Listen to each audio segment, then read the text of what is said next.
Hello, hello! How are we today, folks? How's it hanging? How's it going? How has life been? Hello, hello! I hope y'all are doing well. Two, it's great to see you. Welcome being here. Seven, as always, my lovely and trusted companion. I'm glad you're here once again. The drawing you sent me for Artfight? Fire. Gorgeous. Excellent. That other person's OC? Crazy creative. Like, I don't know how you make something like that, but that's cool as shit. Like, I would not have the mental capacity to be like, what kind of creature do I want to be? Yeah, that's it. Like, especially not like insect-wise. I am not somebody who would think like, what bug do I want to be? You know what I mean? So more power to them. That's wild. And your drawing is gorgeous. And your shading is beautiful. And your coloring is mwah. They're going to be so happy and genuinely like so excited when you finish it for them. Oh my god, you're going to make somebody's day. Genuinely, you're going to make somebody's day. My wrist is dying, but my neurotypical brain is overjoyed. And that's the truth. That is the truth of the matter, is our bodies might collapse. We might dehydrate and decompose and die, but our neurotypical brains are happy, and that's what matters. That's what matters. Fun fact, the person who made the insect OC is the same person of the little orange-haired character in the emojis I keep putting in chat. Bro, what? These emojis are so cute. Aww. Well, I'm glad you're doing their OC now because I think they have incredible taste. Because the little orange emojis are so cute. And I like them quite a bit. They don't move on my normal chat. I have to like see them on the Twitch chat to see them move. But either way, they're still cute. I love the eyeball ones. I love the ones with the character that's like close to the camera and the eyes are like big. I like that one. That one's probably my favorite of these little orange emotes. They're so cute. Is it a creature? Or is that like meant to depict the artist as a human? Yeah, I love those. I love those. I'm guessing that's the artist as a person. And like the what is it? Is it a praying mantis? Both technically? Okay. But the insect is more of like an OC versus this one kind of like being them or like their insert type of energy. Okay, I'm vibing with that. Yee. Okay, I'm vibing with that. I like that. I think that's some good energy. Well, fire. That's cute. So this is an artist that streams on Twitch then, right? Because otherwise they wouldn't have Twitch emotes. So this is an artist that, like, actively streams and stuff. Oh, I love that. Oh, and they're doing Artfight. Oh, that's so amazing. I love everybody doing the art fights and stuff. Oh my goodness. Genuinely, it's such a good concept. It's so funny because I saw someone on YouTube being like, we should do that with voice acting where we just voice other people's OCs. And I was like, oh, that's me. I already did that. I already had a series. Sorry. I already took the idea. You can't invent it. But I love this. Oh, that's going to be so cool. Because then they're going to see it and then they could be on stream when they see it too. I guess it depends when you post it. But, well, maybe they might have a lot of people making their OC if they're a streamer. I guess it would depend on how popular they are. But I'm sure they look at them all. Because I know that if people were making fan art and shit of me, which y'all have done, but if people were making like fan art or shit or of my characters or of myself, I'd be looking at every single piece. Like, I'd be pulling every single one up going, because I'd be so honored. Like, there is never a day that I wouldn't be honored. So I imagine you genuinely are going to like make that artist's day. And anyone who draws their OCs, because I'm guessing they probably have more than one. So maybe everyone won't pick the same one. So that would be really cool to get like multiple art fight things of your different OCs. That is so cool. They're around the same size as you, just a tad bit bigger, but she'd probably yell at me to send the link in chat. No, you don't have to. It's totally up to you. If you want to send it, I'll follow them. I have no issues following. If you like them, and they're a streamer that you watch, and they're an artist that you're drawing their OC, I'll follow them. I don't give a shit. Like, I don't think it'll make that big of a difference to them, but that sounds like a cool time. I'm assuming they're probably not live when I'm live, or we would raid them at some point, but there aren't a lot of people who are live when I end stream usually, because most people are, if you're on the East Coast, you're really not streaming, but if you're on the West Coast, it's still starting to get late for you. I'll send her your Twitch link if you want. Yeah. Send me her Twitch link. Why not? I'd love to have her in my little lineup. I like to put people on in the background. Y'all know, I love lurking. I love lurkers. That's why I talk consistently 24/7. I love having other people on in the background as a voice. So I would love to add her to my lineup of like people I can put on in the background. I'm down for that. And also, I'd like to see her other art because her character was really cool. And that's like a creative brain to be able to be like, yes, I'm going to be this insert insect here versus like another wolf and another tiger and another. Not that those things are bad, because be whatever you want to be. You know what I mean? Whatever speaks to your soul. But to have a really like interesting creative idea of like, I want this sort of creature or this insect or this animal that like no one really, or at least not a lot of people maybe do, and it still like speaks to you and it's still something that vibes with you. You know, you're not just doing it because it's weird, it just like really reaches with you and resonates with you. I think that's fire. I'm assuming that was the notification sound for the link. Let's see. Yes, it is. Okay, I'll go follow. Let's see. Do you want to follow the link to a strange website? Are you sure you want to do that? Blah, blah, blah. Yes, I can follow the link to a strange website. It's fine. It's just Twitch. We'll live. And follow. Yay, cute! Oh, I see. The emotes are like their VTuber. Oh, cute. I like their little VTuber. It looks adorable. I don't know if it has horns or what, but I think that's a really cute setup. I like that quite a bit, actually. That's cute. It does. It is what it is, you know? I try to follow a good amount of people and, you know, get as much inspiration stuff. I'm a little more particular when it comes to like my professional accounts, but artists are like, I don't want to say it's hard for them to do wrong, but most of the time like artists and crafters, like people who draw, people who craft, people who are VTubers especially, tend to like not be the type of people that are like, let me do this controversy, you know what I mean? So I'm much more comfortable following a lot of like VTubers and stuff because they tend to be pretty chill.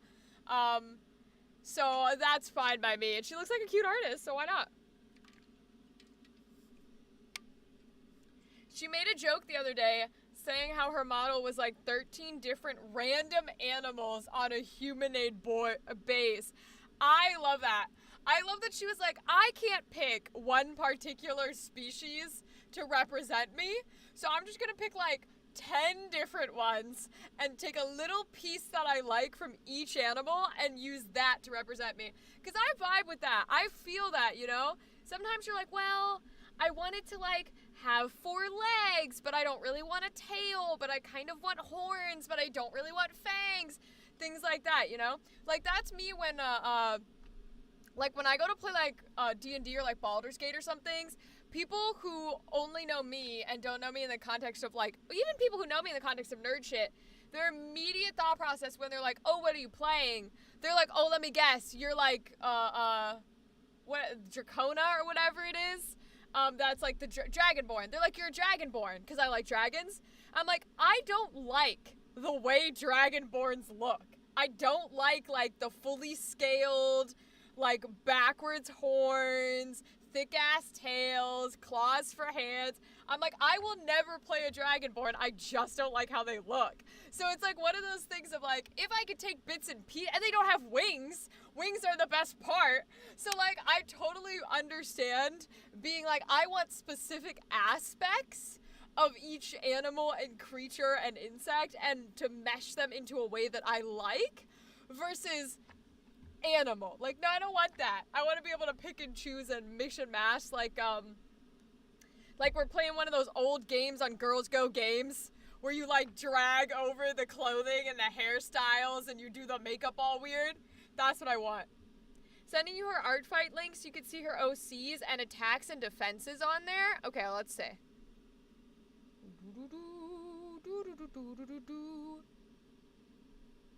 Oh, it's like an actual website. Shit, I did not know Artfight was an actual website. Oh, I can't. It looks like you have to log in to see any of that jazz. Yeah, I'd have to log in to see it, so I can't see it. But that's okay, it's no biggie. Yeah, nor indeed. Nor indeed. Curse you logins. I know. Everything nowadays needs a fucking account and a login. It's so frustrating. It genuinely drives me crazy. I'm like, I don't want to make an account. I just want you to convert my MP3 file to like a fucking WAV file. Like, why do I have to make an account? So frustrating. Can I interest you in a draconic bloodline sorcerer or Yuan Ti pureblood? Okay, hold on. I know I've heard of Yuan Ti. Let me look. So the Yuan Tis are the snakes. The snake people are cool, but again, the thing that I want from the dragons are the wings. I like the snake people are cool, but I want the wings. I like the tongue idea though. I love the eyeball idea. If you could put the wings on it, I'd be down for it. But like, why do I want to play a Dragonborn if I don't have fucking wings? So like, the Yuan Ti are cool. And then the other one you mentioned is Draconic Bloodline? What's Draconic Bloodline? Draconic Bloodline. Draconic Bloodline Sorcerer. Do they have wings? I'm getting a bunch of different art for this. Is that like a race though? Or is that like just like a bloodline thing? You know what I mean? Because it no longer applies if the way that a specific race is like doesn't matter. You know what I mean? Because like, for example, the thing with like traditional Dragonborn is that is the way they look. It isn't like, oh, I'm a Dragonborn, but I can look however I want to look. No, you have to fit into these like constraints. According to D&D, right? You can homebrew whatever you want. Don't get me wrong. Homebrew shit every day, all day. But if you're going traditional, then that is the way you have to look. Like, you can't have wings. You have scales all throughout, right? Like, you can't have a humanoid face. It's not how they look. Versus, like, something that's not necessarily, like, feature-based is fine, right? I could see being like, okay, well, you're not like dragon, but you have bloodlines, so you can look however you want. I get that. I could see that with, like, draconic bloodline sorcerer style things. But again, I still want to be the dragon. Like, okay, so if I'm going to play a character that is a dragon, what I would want is like a Fire Emblem thing, where normally you are the humanoid, you look exactly like everybody else, magic person, but then you have like these moments or these abilities where you shift into full-ass dragon. If you guys have ever played Fire Emblem, there's always a character who's like usually a little girl, but obviously I would play an adult, but there's always a character who's like a 6 to 10-year-old little girl who everybody's like, oh, we must save the child. Oh, there's a mysterious magic child. And her only attack is like dragon scale. And when you use it, she just turns into a giant-ass fucking dragon and attacks and then goes back into little girl form. That is what I would want to play. If you give me the option to play anything dragon-based, that's the way I want to do it. I don't want to be someone who looks like a dragon but isn't one and is humanoid. I don't want to be someone who like has blood flowing through them that is attached to dragon magic. I want to be a fucking dragon. Like, if you don't let me play the dragon, if I can't be the fucking dragon, I will fuck the dragon. So you gotta pick one. Like, am I donkey or am I the dragon? I'll be either one, but you gotta choose what you want for your D&D game. One or the other. Exactly. That is exactly the energy. I'm like, I don't mind which road we go, but we better go that road hard and fast, because that's the name of the game. It's the name of the game. I don't know, man. It's an interesting thing, but like, yeah, I think aesthetics and, what's the word I'm looking for? There is, I swear to God, this lipstick cakes like it's nobody's business, and there's a piece of it on the corner. I think I got it, okay. So I basically use face paint, so it cakes. What was I gonna say? Character designs. There's something to be said for character designs, you know? Certain character designs just vibe with people more than others. And I have a lot of respect for, like, things like Critical Role or Dimension 20 or, like, all these other groups where when they do multiple campaigns, they change up the style and the energy and the theme and not just, like, the class and the race, but all of it between characters that they play in campaigns. Because for my ass, I'd be like, no, I want to be the edgy, flirty boy every campaign. Like, I don't have an interest in playing the opposite of me. I don't want to play the soft, gentle one. Sorry, I have no interest in it. I don't want to play that's not a character that I want to do. So every time people are doing, like, multiple campaigns and they're playing, like, opposites and new characters, I'm like, ooh. It's bad for the actor in me because the actor in me screams that I'm not doing different types of roles. But the Rachel in me loves it. The Rachel in me is like, yes, every time I will be the emo bitch. I will be the charisma bitch. I refuse to not be that. And even when I am not based in charisma, which ironically, the only characters I've played for Candela Obscura are the non-charisma characters, which is hysterical to me. But if I'm not gonna be the charisma boy, then I have to be the exact opposite, where, like, I'm so uncharisma that I'm, like, dumb as fuck. Like, I have to either be, hello, everything I do is about bard-style personality, or it's, I don't understand why nothing works. Whoopsie! Like, straight up neurodivergent jumped into the game and was like, what do you mean people don't like me? I don't understand. It's gotta be one of the two. Which I guess fits pretty well for character design-wise. You know, the himbo or the exact opposite. One of the two. He's either no charisma and stupid and therefore has made a circle back to charisma, or he started with charisma and he's smart, so when he fails, it really goes poorly. And he gets his ass handed to him. I love it.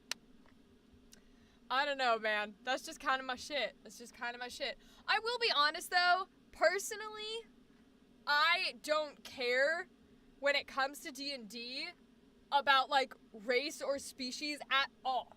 Like, there's not a single preference. And that's why I think it's so funny, because TikTok will feed me these, like,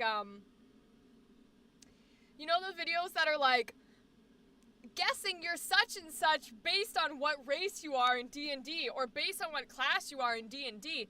I might have a preference for classes. I have never, at all, ever had a preference for race in D&D. There are some that I don't necessarily want to be, but I've never had any where I'm like, oh, I want to be that. That sounds like fun. That appeals to me for backstory reasons. I don't give a shit. In fact, I don't give a shit so much that I played a changeling in my first thing in D&D because I couldn't care enough to pick a race.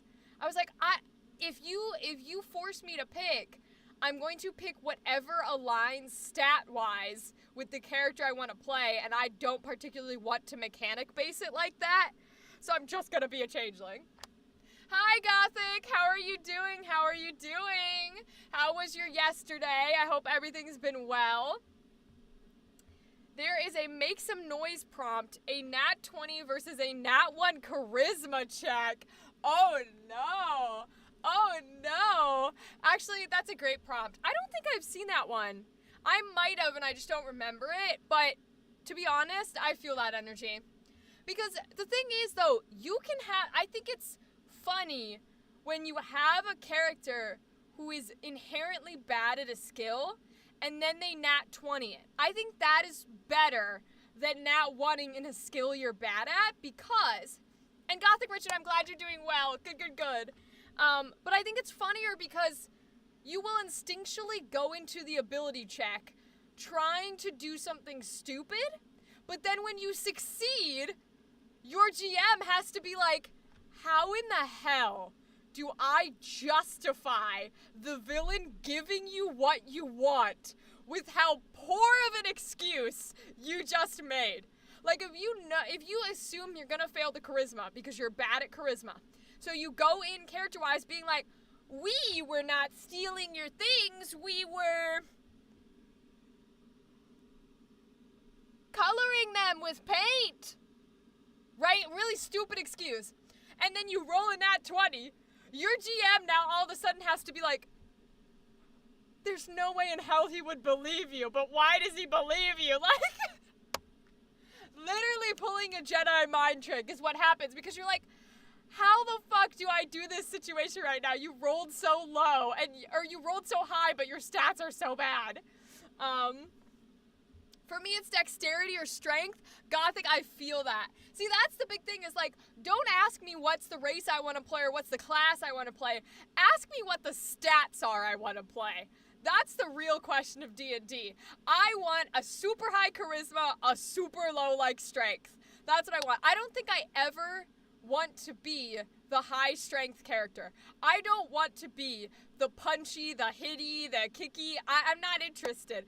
I want to be the bitch in the backwards, in the backwards, what? In the back who's going like, you got this, you can do this, healing word, you got this. Like, I'm the rare person who wants to be your cleric. I want to heal. In fact, again, going back to it, the first D&D character I ever made, I specifically said I do not want to take any damaging spells whatsoever. Because I want him to be entirely useless in battle, except for healing and support. That's all I want to do, and it was wild. It was a lot of fun. And incompetent, keep it. It will return to me. Literally is the idea of, okay, you know what? You're too stupid that I don't think a justification on why I think you're an idiot is gonna matter to you. Like, I think it's gonna go over your head. Just like me, for real. Listen, I don't know what it is. I don't necessarily, and I'm so grateful for the players that do want to be those attackers, because I'm like, no thank you, I'm good, goodbye. You know what's fun though? I'll tell you what makes that even funnier. So, I don't want to be the attacky, hitty person, right? I want to be all the supports. I want to be all the roleplay spells and stuff, that kind of thing. However, there's always a little bit of yourself when you play role-playing games. So the little bit of Rachel that comes into every character I play, and I can't turn it off no matter how hard I try, is Rachel is the one who always wants to do things, like, without thinking. Like, I want to touch the thing that very clearly is probably booby-trapped. I want to run up to the person that very clearly is probably gonna kill me. I want to, like, go and sneak into a 1,000-guarded fortress without thinking twice. That's what I do, and I can't turn it off as Rachel. So I play these characters that have absolutely no way to fight, cannot hold their own in battle, will die from a single hit, and yet they're the first person to go, I touched the weird poisonous goo. And so it creates a beautiful balance of everybody in the party being like, no, and me being like, yes. I am the canary, and I always will be the canary.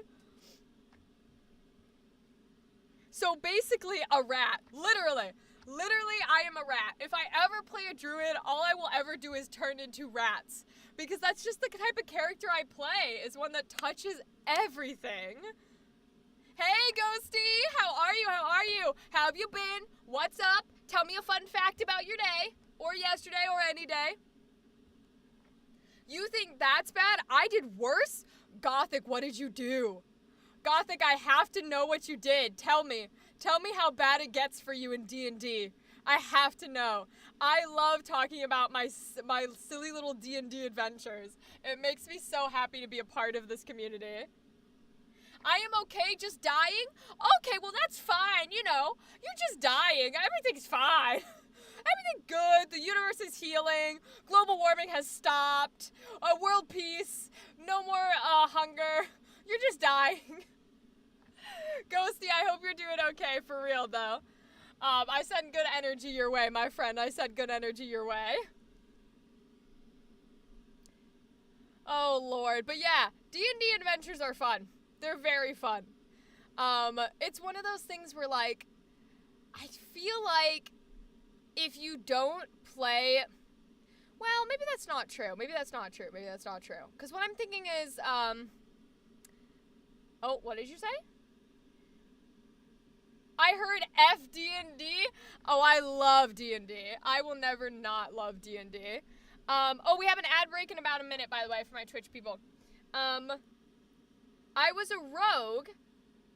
Also I heard D&D. Yes, we are talking about D&D. Have we summoned you with D&D? I was a rogue. I sat in a silver dragon nest and stabbed it. I killed it and bathed in its blood, and somehow I passed a high saving throw. Gothic, that is amazing. I am so proud of you. That is amazing. I'm glad you passed the saving throw too. You were on a high with your dice, and I love that for you. I want to hear everybody's weird D&D stories. This has summoned it now. Gothic's is pretty wild. Gothic's is pretty wild. Can anybody have other crazy ones that they can share?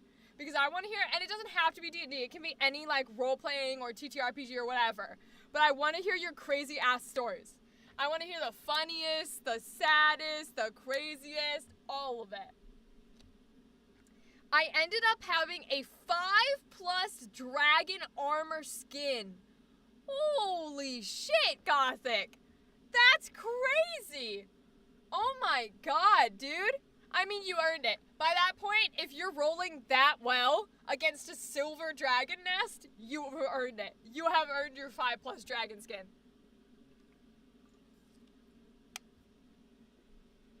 You know what else is funny?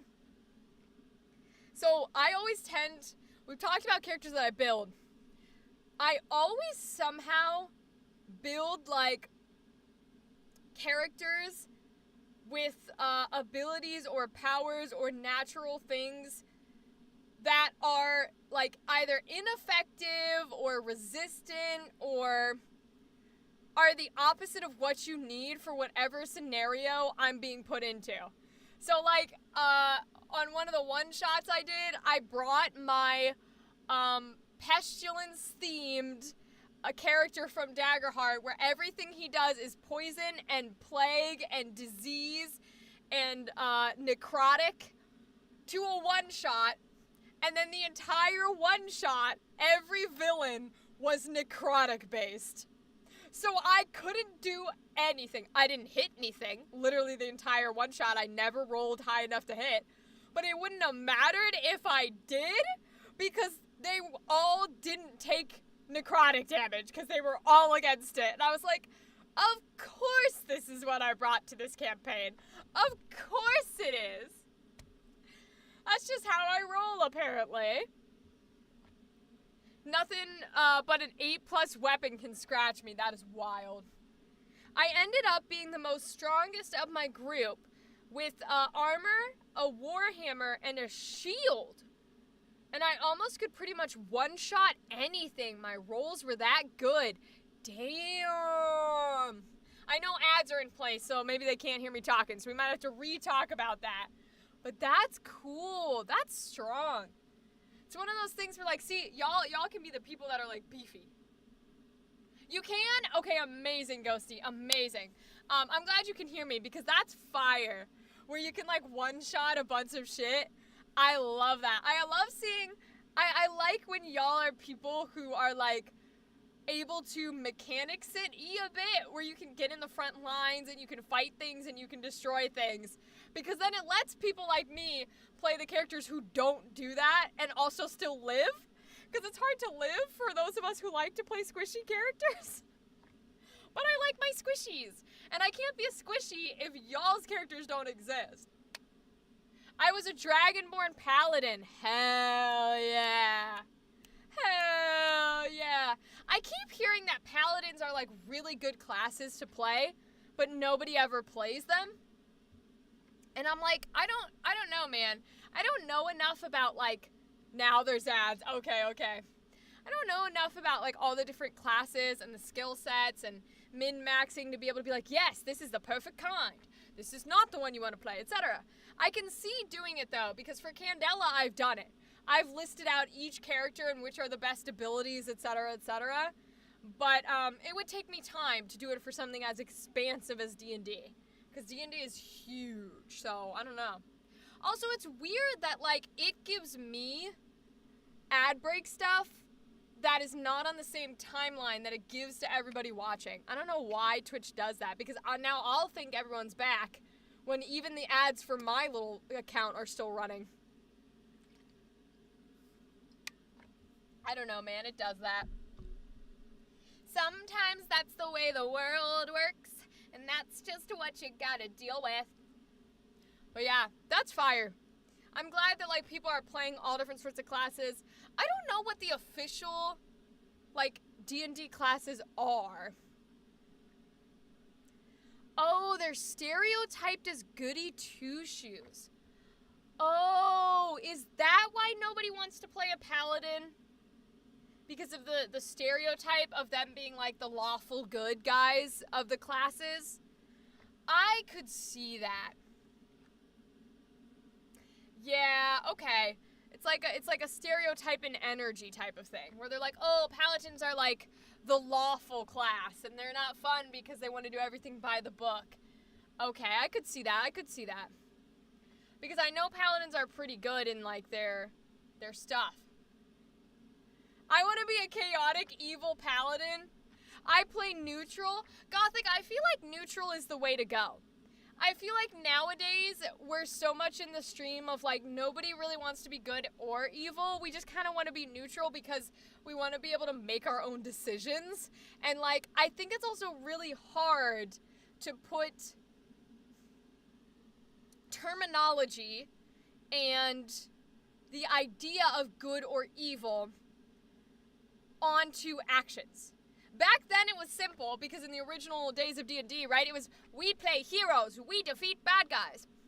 But as we grow and morph and change, and we come into a place where the definition of good and evil is not so easy, and we want to play in-depth characters with faults and flaws, I think the alignment chart is kind of, like, not useless, but not as helpful. Because everybody's kind of neutral unless you're on one of the two very strict sides, right? Also, chaotic evil paladin sounds god tier. Because I know that, like, the stereotype is goody two-shoes back in the day, but like I said, since we're moving forward and we're doing new stuff nowadays, I have a D&D character that I haven't played. And she's originally built a woman for once, guys. Crazy. Me playing a female? Crazy. But believe it or not, she's a woman. Ironically, though, all my women have, like, long black hair and are goth. Probably because it's the ideal me. But, like, she's technically, like, was written as a cleric, but I could also make her a paladin, and I kind of would be interested in playing her as a paladin, because in nowadays ideas of these characters, to not make classes so stereotyped, a paladin is less of a, like, goody two-shoes, I do whatever God tells me to do, and it's more of a, I make an oath and I stick to it. So your oath could be, I will kill, like, you could go Hunter x Hunter style. Karapika could be a paladin, where you're like, my oath is to slaughter this group of people who killed my family.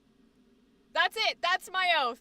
Like, it doesn't have to be attached to, like, gods and pantheons anymore. It doesn't have to be good. So I do have a character where I'm like, ooh, she might be a little fun to play as, like, a paladin with an oath. A person of the group I played with, his character was afraid of dragons. Oh, Ghosty, how did that go? How did that go? If you were playing a Dragonborn and the other person's character was afraid of dragons, what did that create? Was it, like, tension? How did that work roleplay-wise? I'm interested in your character dynamics. Oh my god, I'm gonna have to, like, stop this camera from autofocusing. This drives me crazy. Could Gabriel from Ultra Kill be considered a paladin? Gabriel from Ultra Kill. I don't know if I know that one. Gabriel from Ultra Kill.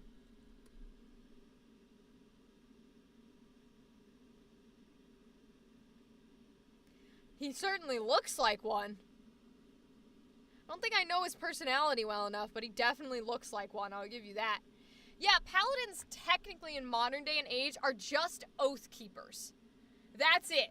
So, and you can be an oath breaker paladin too. So if you had an oath originally and you broke it, or you break it during the campaign, you are now an oath breaker. So it's less about, like, sticking to a god or, like, sticking to a cause. It's more about trying to and being determined to stick to one thing and then you have like a branch off class option if you don't stick to the thing. But the original Paladin is like sticking to a thing. Whether it's an idea, a cause, a god, an oath, whatever.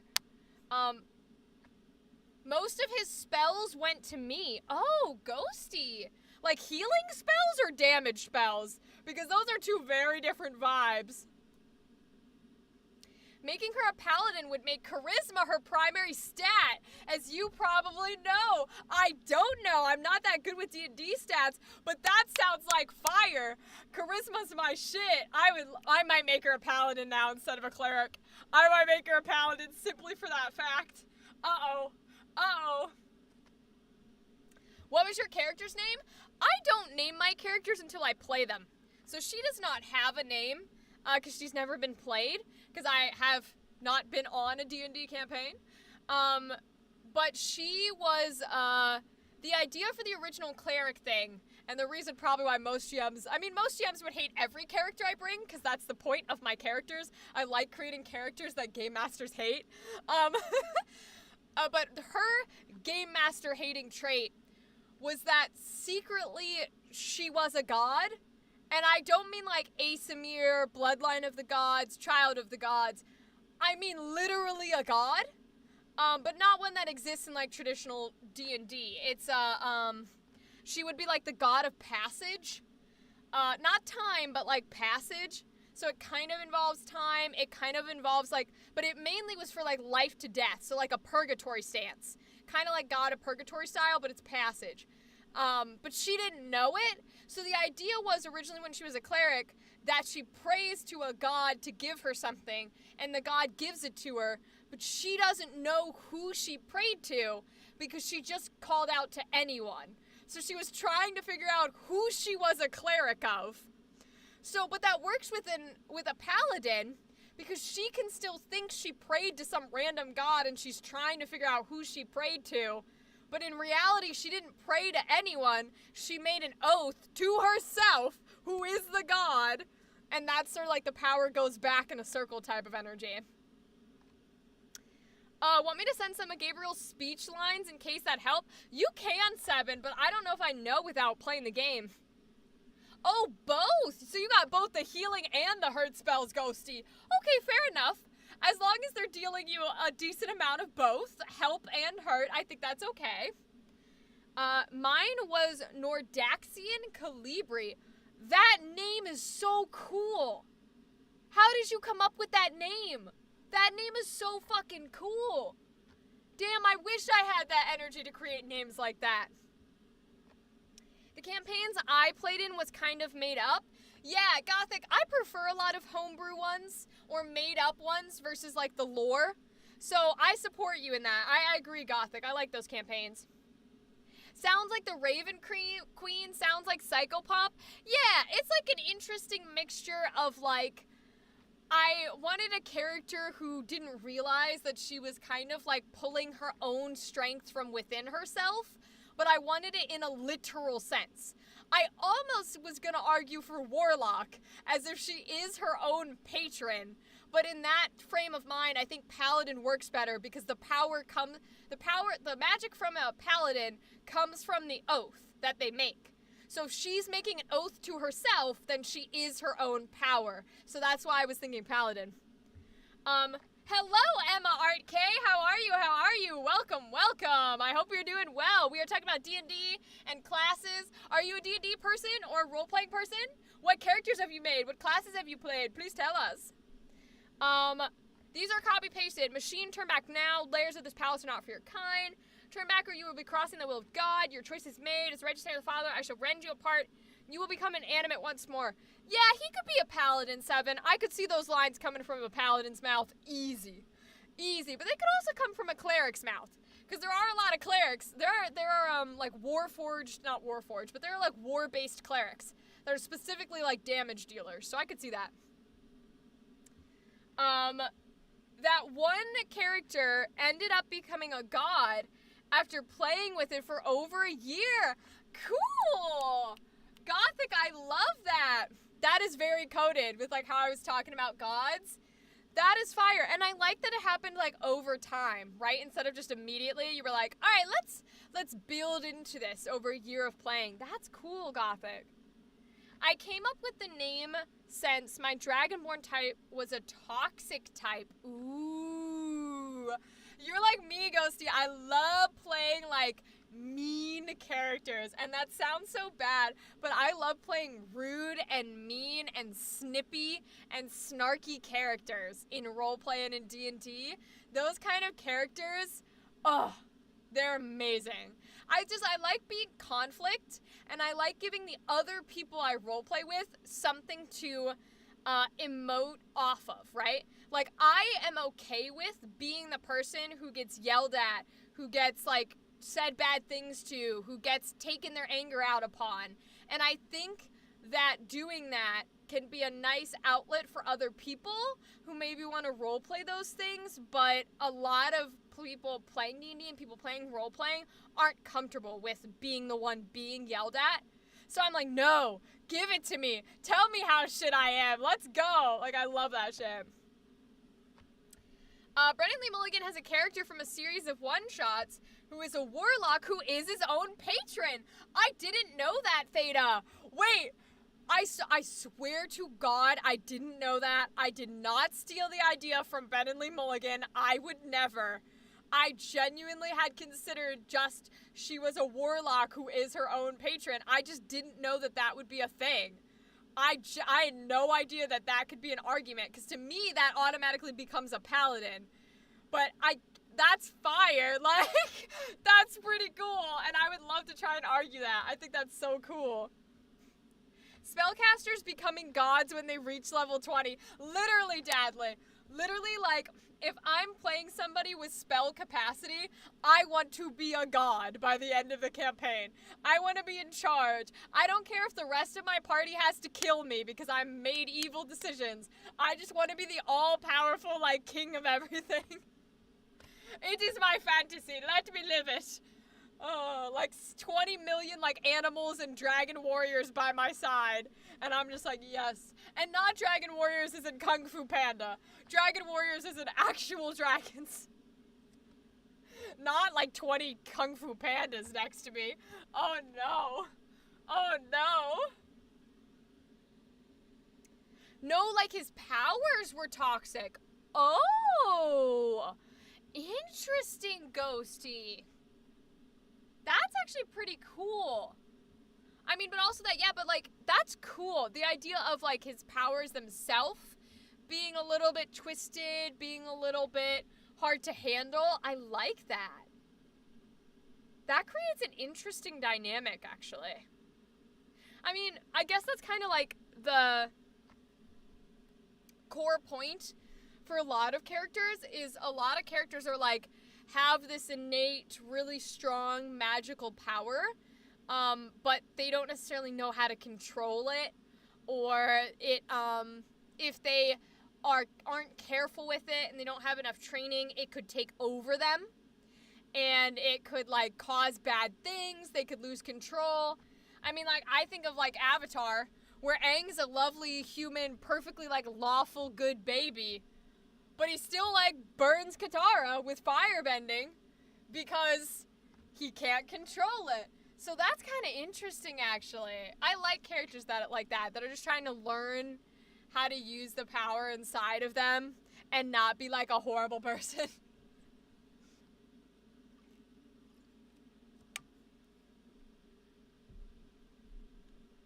Eventually, my character became the villain. Ooh. That's fun, Ghosty. That's fun. Wait, okay, so if they became the villain, then did you have members of your party that, like, were trying to help you? Like, did you have members that did want you to be a good guy, that did want you to, like, see the light? And then it's just like, no, I have turned down the evil path, and they're like, oh, we gotta take you down. Like, did you have other players in your party who were like, I believe in you, I can see the good in you? Some, yeah? Oh, that's fun! That's so much fun! Because here's the thing, right? I think a lot of people don't realize, for those of us that like playing the villains, or like playing the flawed characters, or like playing the characters that maybe aren't as nice by the end of the campaign, you have to have other people in the party who believe in you, who believe in your goodness, who want to see you change, who want to see you do better, who want to believe that you are still in there and can make good choices. Because if you don't have those people in the party, up to an extent, right? Eventually they might switch and be like, all right, we gotta take you down if you won't see the light. But if you don't have those people in your party towards the beginning, then it's not as fun because you're not playing with as much, like, turmoil. It would be very, like, black and white, you know what I mean? And black and white can be boring. Black and white can be boring. Hold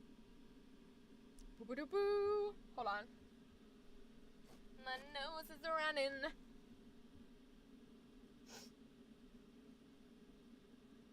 Okay. Marisha Ray also loves Avatar. Dadly, I know. She's fabulous. She's a queen of queens. Like, we hear no Marisha Ray slander in this house. We love her. And she's got the hair color I wish I had. God damn, I wish I was a redhead. But yeah, no. She's a queen.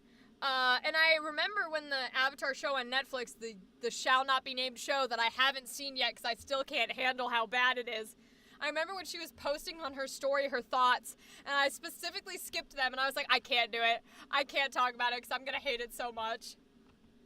My character almost killed them until I fled. Ooh. Oh, I love that energy, Ghosty. Ooh. Also, can we just say, insight checking your friends when you roleplay is one of the best feelings ever.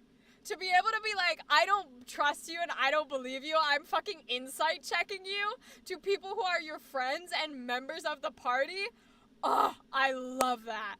That is one of my favorite things ever. Oh my god. My Spotify decided it'd be a great time to play a suspenseful song as you were describing that. And my artistic brain instantly thought of the most complex animation that I know damn well I could never do for another 5 years. I love that for you, Seven. Don't you love when your brain is like, oh my god, the best thing you'll ever think of, the most creative, the most clever, the most brilliant, artistically impossible thing just occurred in your brain, and you will never, ever, ever live in a time period where it sees the light of day. It will forever be a memory in your brain, and it will never come to fruition or execution. That happens to me so much where I'm like, no. Thankfully, I don't have memories, so I don't remember what they are after like a day. But damn, in the moment, it sucks. Because you're like, this would be so amazing. But poof, it's gone. Best part of it was the lyrics where they wanted heaven from me, and I gave them hell. Ooh, that's a playlist. Oh my god, that's a song I'd be putting on a playlist for a character. Damn, bro. That's some shit I'd be vibing with. 1,000,000%. I love that. That's quality. That's some good ass quality. Oh my god. They wanted heaven from me. I gave them hell.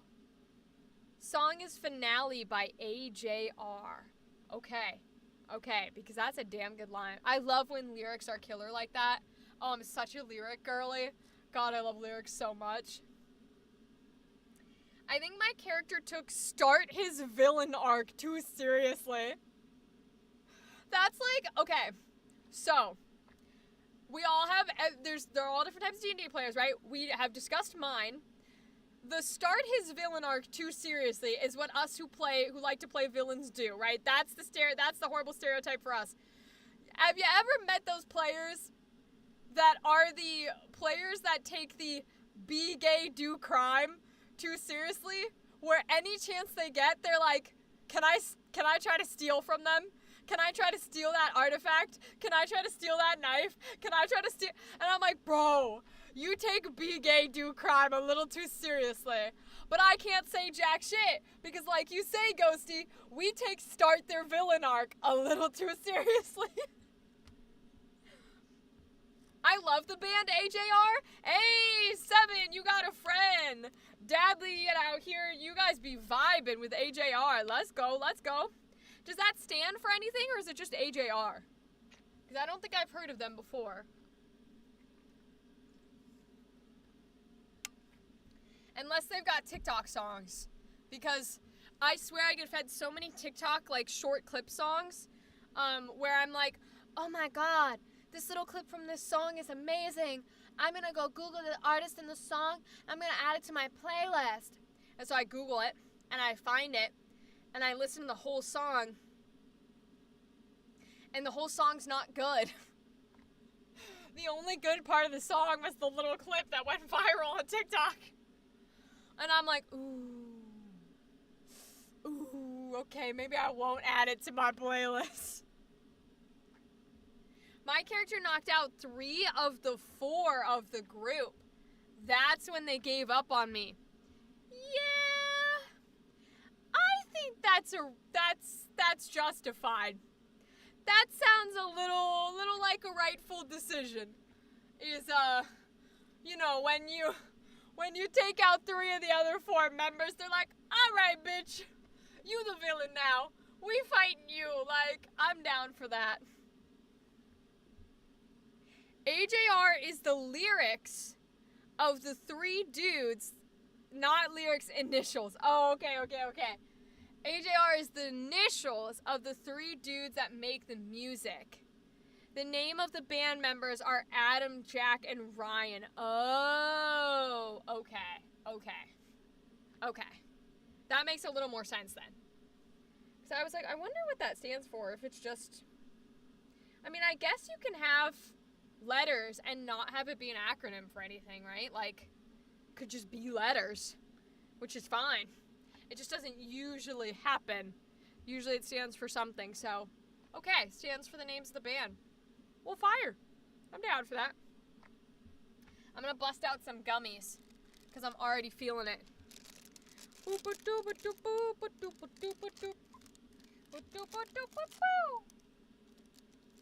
Gummies. I've got fruit, oh fruit snacks. I've got fruit snacks. Oh, they're yummy. Ooh, I think we got a good amount of blues in here today. We all know blue be the best flavor. Hell yeah. We got, it looks black in this light, but that's okay. We got a shit ton of blues. Hell yeah. Got some good ass blues.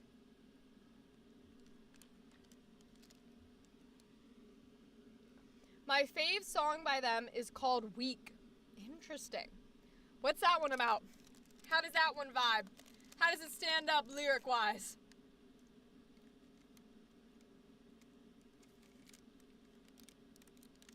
Oh, I love that you guys are vibing with your music taste. That's fire.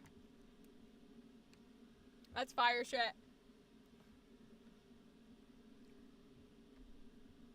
There's apparently a punk band that is like covering a bunch of Disney songs or something like that. And I guess maybe they're partnering with Disney to cover them. I don't know. But I keep getting sent the TikToks for them. And I'm like, I've never been a big fan of like recovering pop music. It's just not my thing. And I think it's because of the way it's written. I just think for the lyrics for a lot of pop music don't do it for me. I recommend listening to Hell's Coming With Me. Interesting. Who's that one by? Hell's Coming With Me. Oh, I might have heard that one. I do know Poor Man's Poison. There's a few that I've listened to, but there's a bunch that I haven't. I don't know if I've heard that one or not. I've heard a couple from them. I do like them. I know I haven't heard AJR. That one I know. I know I haven't heard that band because I don't recognize that name.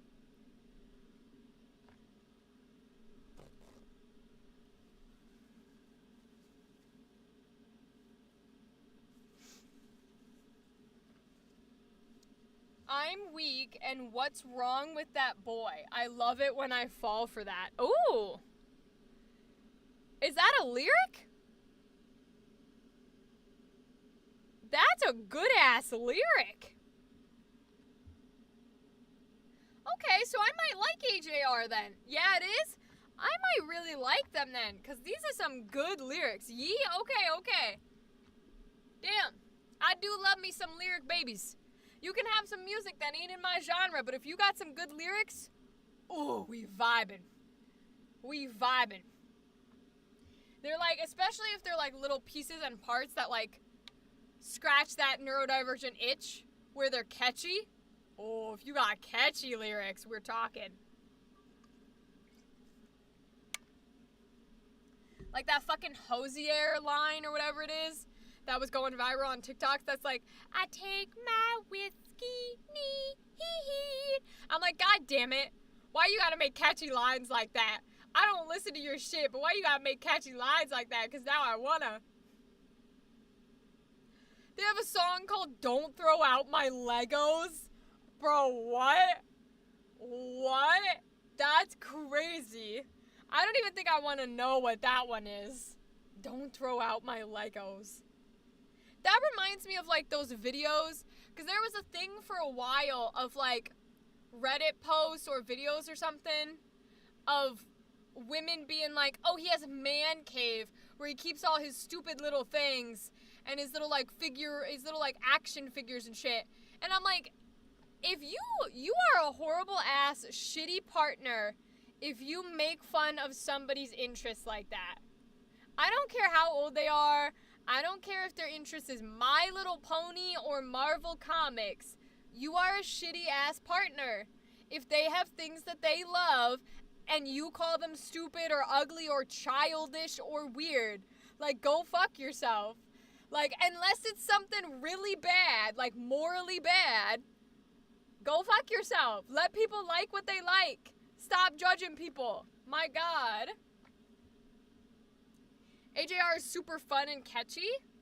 Lyrics from that song, oh no, don't throw out my Legos. What if I can't let go? What if I come back home? Aww, that's sad. I will say Lego and let go is hysterical. Because that sounds like a Lego waffle commercial. Where they're like, Lego my ego. Lego my ego. That's what that sounds like. Anytime someone does Lego and let go, all I think of is Lego my ego commercials. That shit was fire. I never did the Eggo waffles. They weren't my thing. But I did like the cinnamon ones. I mean, I'm a cinnamon bitch. Y'all know this. I fucking love cinnamon.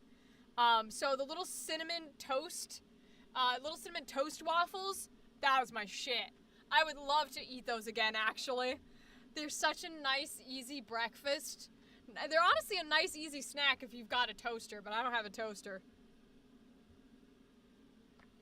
First there was fire, then there was smoke, and the preacher man was hanging by a rope, and then they all fell to their knees. Yeah, beg the drifter, please. I have heard that one. Ghosty, that's a poison. Ooh, words, Rachel. Words? Poor Man's Poison has very good lyrics, and I have heard that one. Because I recognize the, beg the drifter, please. I recognize that part of the song. Yeah, I've heard that one. That one's a good song. That one's a very good song. They've got some bangers. They're very, like, English hard, don't worry. Yeah, I feel that. I feel that energy. Listen, every time I mess up my words, though, it's always funny to me. Because, like, I love English. Y'all know this. I'm a huge English bitch. I loved my AP English class where we wrote 6-page essays in the span of 40 minutes and got graded on them every class. And I loved doing it. And I would love to get back into the skill of it. It's just, the skill's not worth anything anymore. I wish it was, but sometimes English is hard and that's okay. Have you heard of Dr. Sunshine is Dead? No, I don't think so. That does not ring a bell. I mean, I don't know name titles super well, but it does not ring a bell. Yes, I'm a Mess is another good AJR song.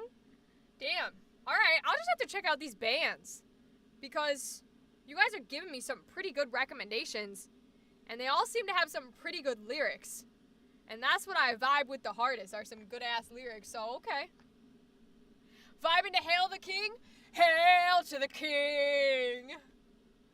Kneel to the crown! Hail to the sun! Hail to the King! Bah, bah, bah, bah, bah, bah. Fucking love that shit. Bah, bah, bah. God tier, God tier.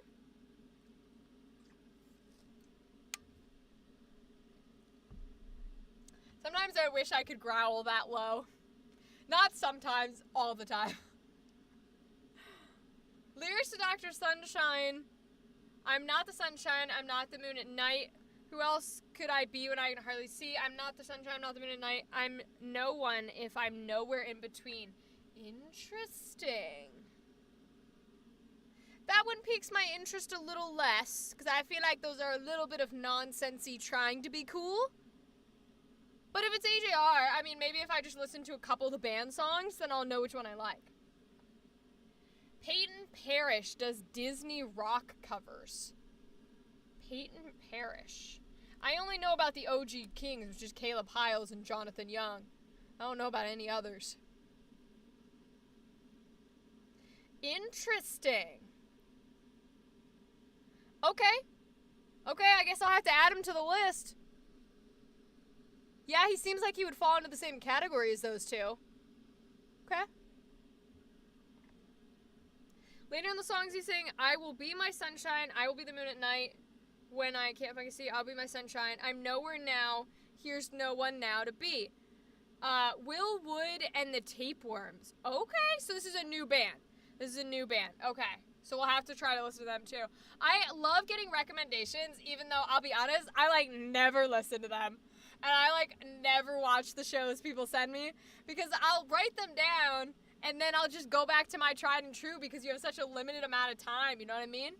But every once in a while, because I say these things out loud, and because our electronics listen to us, they do get sent to me when I'm radioing on YouTube Music, and it ends up being great, and I love that. He does Viking metal. Ooh. Will's songs are a lot more fast-paced and chaotic in a sense. Oh, okay, like the Dr. Sunshine stuff. Maybe that's why the lyrics feel weird reading them versus listening to them, because they're a bit more chaotic. Okay, that would be better listening. Yeah, Peyton Parrish. Hey, Seven, you and Dadley have the same music taste. I love this. That's so much fun. Oh my gosh. Oh, I love that. That's quality.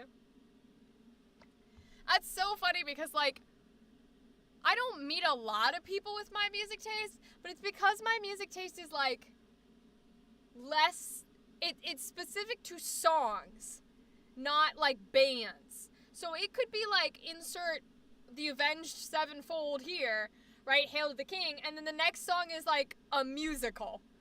Straight, Heathers or some shit. And so, it's a weird energy. Same brainwaves on music. Yeah, you guys really do have the same brainwaves for music. I love that. It's the community we cultivate. And I would not want, Words, Rachel, speak the English language. It's the only one you know. I was trying to say I would not want anything else. I like the community we cultivate, but apparently my brain and my articulating features said no. They said, no, you will not utter those words. And I said, okay, all right, sure. I will not utter those words. God damn, y'all, god damn. I don't know, man. It's, I'm getting used to having more of a busy schedule because we're editing our campaign every day, and then I stream, and then I'm also now streaming on Thursdays with Twisted Fate, so there's a lot of things, and I feel like my brain is going all over the place trying to function. These are why you get diagnosed. Be good people that get diagnosed with things so you can get medication. Don't be like me. I am a hypocrite. Do as I say, not as I do. Maybe don't do as I say either, actually. Maybe just don't listen to me at all. Maybe don't use me as a role model in any scenario whatsoever, in fact. What about nerdcore artists like Fable, Rustage, Divide Music, DPS, Cam Steady, and more? I do not know any of those, Dadley. Do you know Lemon Drop? Nope. Or Lemon Demon? Lemon Drop. What the fuck, Rachel? Lemon Demon. No, I don't know any of those guys. Like I said, I'm not really a bands person. I'm like a individual song person. And it takes me a lot to push past songs that I already like.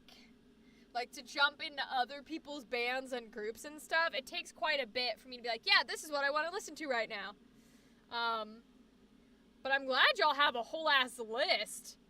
Because maybe I'm going to have to add it all to my shit. Damn. I mean, there's like some old core, maybe not old core, maybe like traditional core. Stuff like, that's nerdy themed, even for things I didn't watch. Like, there's a FNAF song. There's a Bendy and the Ink Machine song. There's a couple of those songs from, like, I don't remember the guy's name. I just remember he sings, like, the Phantom or whatever. There's a couple of songs that are based like that I listen to, even though I'm not part of, like, the actual, fandom. Because I like the song itself. And I'm like, oh, out of context, this is enjoyable. I'm not sure I want the context. Hey, gal, what's up, what's up? How's it going, how's it going? Bendy song, I was just listening to one. Yeah, I think the one I listened to was either by the Phantom guy, who I can't think of what his name is, or it was Caleb Hiles covering something, because those are usually the nerdy people when I'm not a part of the fandom, but I still listen to their music sometimes. That's usually where they come from, where I'm like, oh, this is interesting out of context. JT Music or Dan Bull? I do not know either of those. JT Music and Random Encounters are awesome. See, you guys know like a good amount of music people. Ah, thank you, Ghosty. I will dehydrate. You guys know like a good amount of music people and all these things. And it's like fire. I'm not as well versed. JT's Music's Little Nightmare song slaps. Oh, I have seen people play Little Nightmares, so I do know that game. That game I know. Care to read some lyrics from one of Lemon's songs, Touchtone Telephone? Sure, you can put it in the chat if you want, Seven. I don't care. I don't mind either way. Nerd-wise, when it comes to like actual nerdcore stuff that isn't just a song here or there, the only like artist in quotes that I would know a couple of the different songs from is gonna be Starbomb, like Game Grumps style, where it's like Luigi's Ballad and what's the word I'm looking for? Like Luigi's Ballad and the Smash one. I don't remember what the Smash one is called. What's the Smash one called? Anybody know? Smash. Oh, now I gotta look it up. Okay, wait. Starbomb Smash song. Oh, it's literally just called Smash. Ah, that's funny as shit. It's literally just called Smash. Yeah, the Zelda raps from Starbomb. Where it's like, old man, is that you? And then he's like, be careful, Link. Wow, I can't think of the words. Fuck me. The dick joke song. The dick joke song is great. God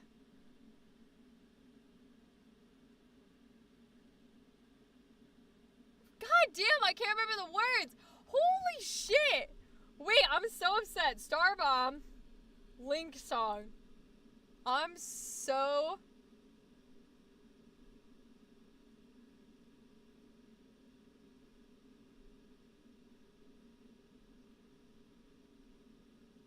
Oh, don't play it. No. How do I pause? Don't play it. I just want to look up the lyrics. Oh, that's what it is. Now grab your destiny if you know what I mean. That one. Yeah. That one's fire. I like the old Starbomb stuff. Avenged Sevenfold, JT Music, The Living Tombstone, Ghost, Poor Man's Poison, Linkin Park. Those are all I know. I know Linkin Park, Poor Man's Poison. I've heard a little bit of Ghost and Living Tombstone because it's Has Been Hotel. But an Avenged Sevenfold. But I don't know JT, the one that you guys were talking about, JT Music. To steal a term from TikTok, I'm polyamorous. I love that, Dadley. And yes, Ninja Sex Party is also pretty good. I don't like quite as many songs from Ninja Sex Party. I only like a few here or there. It's because it's like generalized comedy music, and it's very 80s themed because that's when the guy who sings it, Danny, is like, that's his era. It's not my jam. I don't care for 80s style music. But I like the Danny, don't you know, or whatever it is. That one's really good. I like that one. The one that's a bit more of a ballad. I don't know if I know any other off the top of my head that I like from Ninja Sex Party, but I like Ninja Sex Party as a group. Whole ass things. Authentic tears, they flatter me when I think about you, because you're the only person in the world to understand, because you're the only one to want to understand. I try and make you listen to me. Try to call you every day. I'm rehearsing what to say when the truth comes out. Working on a unifying theory. If I make it through tonight, everybody's going to hear me out. Interesting. So this artist is more, the one you're talking about now, Seven, feels more like they're telling a story versus saying like quick snippets like the other sort of faster, chaotic one you were mentioning. This one feels more like a ballad, like a tale. That's one of the reasons that like country songs, lyric-wise, actually do really well in like the punk genre, because they're telling like well, maybe not in the punk genre. You could argue the musical theater genre, maybe not punk, but like I like a lot of country lyrics because they're telling a whole ass story and they're less concerned about like little bits here and there, and I love like whole ass story pieces. It's one of the reasons I love the shower scene Ice Nine Kills one, because it's a whole ass story in the song. And I'm like, let's fucking go. The nerdcore genre has lots of fan-made Has-Been Hotel and Hell of a Boss songs. Oh, I'll have to listen to some then. I know there's one that's like accidentally official that they gave to Stolas, and Stolas voice actor sings, which was interesting. I liked listening to it. That was pretty good. It was a nice little ballad. Especially Lemon's song Cabinet Man, which is about a sentient arcade machine. Oh, that's funny. Listen, like, you know, when you're an artist of any form, whether you draw, whether you paint, whether you make music especially, you gotta make stuff that you love and that you enjoy. And you will find people that love it and enjoy it with you. And it's not gonna be for everyone, and that's okay. It might not be my kind of song about a sentient arcade machine, but for some people, that shit slaps, and I support you. I really do. The song Just Look My Way. Yeah, that's the Stolitz one that became official, and they got the voice actor to sing it, and like the creator's permission and all that jazz. I heard that. It's very, I played it for my sister to see if she could, because I was like, this one's pretty good. And she was like, oh, you like this one because it's very, like, Frollo coded. This is very, like, if Hellfire wasn't evil. And I was like, oh, no, you're right. Oh, it's very much like a longing, I want you song. But just not evil. I was like, uh-oh. And it explains why it wasn't, like, super my energy. Because I like the evil part of Hunchback, or of the Hellfire song. I like the part when it goes, mea culpa, and like he's in trouble. That shit's fire. It's getting lonely, hard to breathe, arcade's empty. I think it's Christmas Eve. Someone's broken in, they're painting on my skin, breaking me, taking my quarters, bashing in my face with a crowbar, kicking me and pushing me over, and now they see my blood on their sneakers.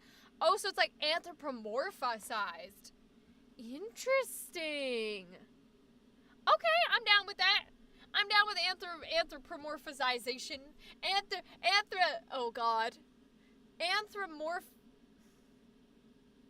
think I'm adding a P. I think I'm adding a P. Hold on. Anthro. Anthro. No, I'm not. Anthropomorphize. Because it's anthropomorphic. I'm right! Thank you. Thank you, English brain. Have more faith in yourself. Okay, you're good at English. Anthropomorphize. Thank you. Not adding a P. I don't know.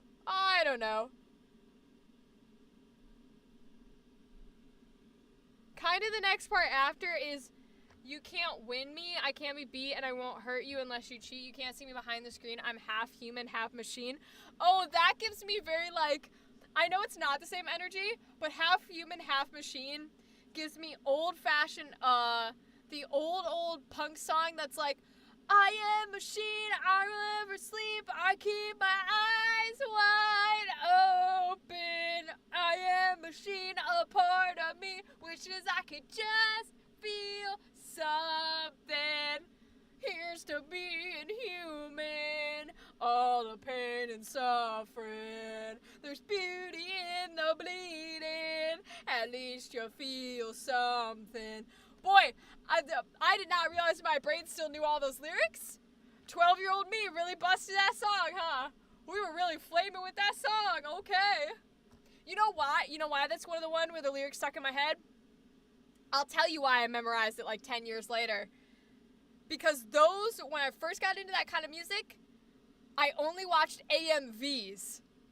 So that's why those songs stuck with me, is because I would watch anime music videos with those musics. And that one in particular, I think was a Zelda one. It might have been an Avatar one, but I think it was a Zelda one. I know there's a glass castle, cause I'm old in this castle of glass, da-da-da, for you to see. That one was Skyward Sword themed. I remember that AMV was Skyward Sword. And then there was an Inuyasha one that was, Breaking the Habit. So I'm breaking the habit tonight. That was Inuyasha themed. And then there was an Inuyasha one that was, what was the other breaking song of that time period? Shoot. There's one that's very, like, I remember it being Sesshomaru, and it's, like, breaking or something in that era, but I can't remember what it's called. Like, jumping into the void or something, I don't know. But that was also an AMV one that stuck with me. I've been playing this game called Hades. It's pretty good. I have seen people play Hades. I don't think I could play it because I'm really bad at video games, but I love the art style. It's gorgeous. And I don't know if Hades 2 is out yet, but I know the demo is out and people are really enjoying the demo. To me, it gives FNAF vibes of like, you fucked up, now suffer robotic consequences. Yeah, Seven, I could see the sentient arcade machine giving you that kind of energy for sure. Watching AMVs every day in high school is a vibe. Literally, Dadly. Literally. That was me 24/7, was just AMVs. There were Avatar AMVs. I can't remember what the Zuko one was. And that's why I'm thinking maybe it was Machine, but I don't fully remember. There was a Zuko one that had one of those songs. And then there was an Azula one, which at the time I listened to it, I didn't know it was a gay-coded song. But it was the, all the things she said, running in my head, running in my head, running in my head. That one, which is very gay-coded, there was an Azula AMV for that. I didn't know it was gay-coded, but it was. And I don't remember the Zuko one to save my life, but there was a Zuko one, too, that was in there. All those AMVs were great. I love every single one of them. I'll have to see if I can find them sometime. Maybe they're still up on the internet and we can watch them and go through a nostalgia trip. It's pretty easy to get to know the controls. Ghosty, I appreciate you and I thank you for saying that. Folks who have been here for a while can testify that I am shit at video games. Not just oh, don't be silly, you don't have to be good to play them.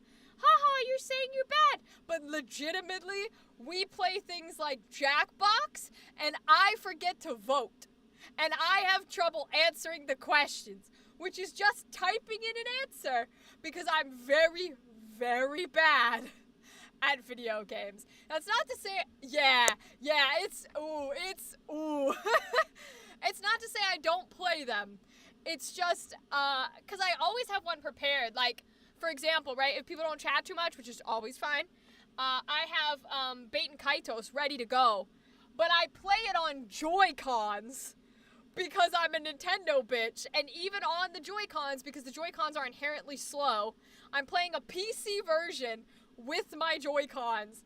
And you will see me trying to do combos. I can do it if I play the game long enough, and I can do it with controllers and have it be decent, then I can play it.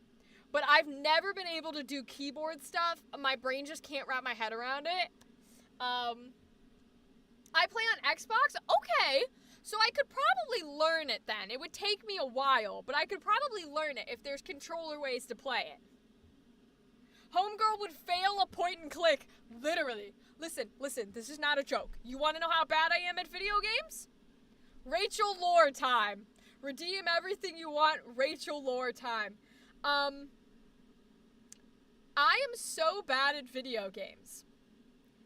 On PBS Kids, yes, this is where I'm going.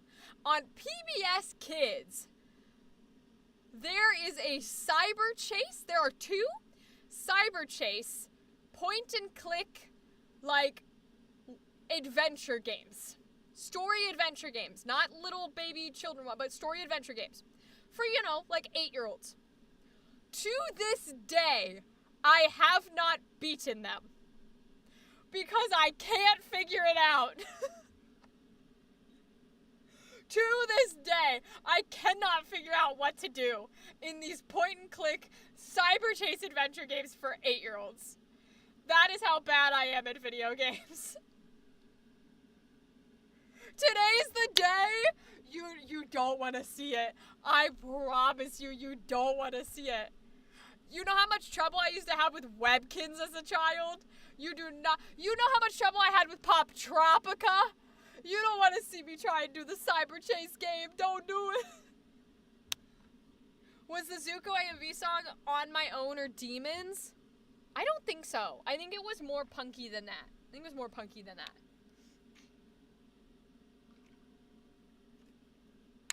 Not Pop Tropica? Oh, Pop Tropica. I don't think I cleared a single world. I would not be surprised if I never cleared the tutorial world from the original Pop Tropica, which I don't think exists anymore, because I think they've taken away a lot of the old worlds. But, yeah, I never beat fucking Pop Tropica. Love Pop Tropica. Pop Tropica was fire. It still exists. I have it on my phone. Literally, it still exists. I just think it doesn't have some of the old worlds. Was it a song by Nefix? No, I don't recognize that name, Dadley. I don't recognize that name.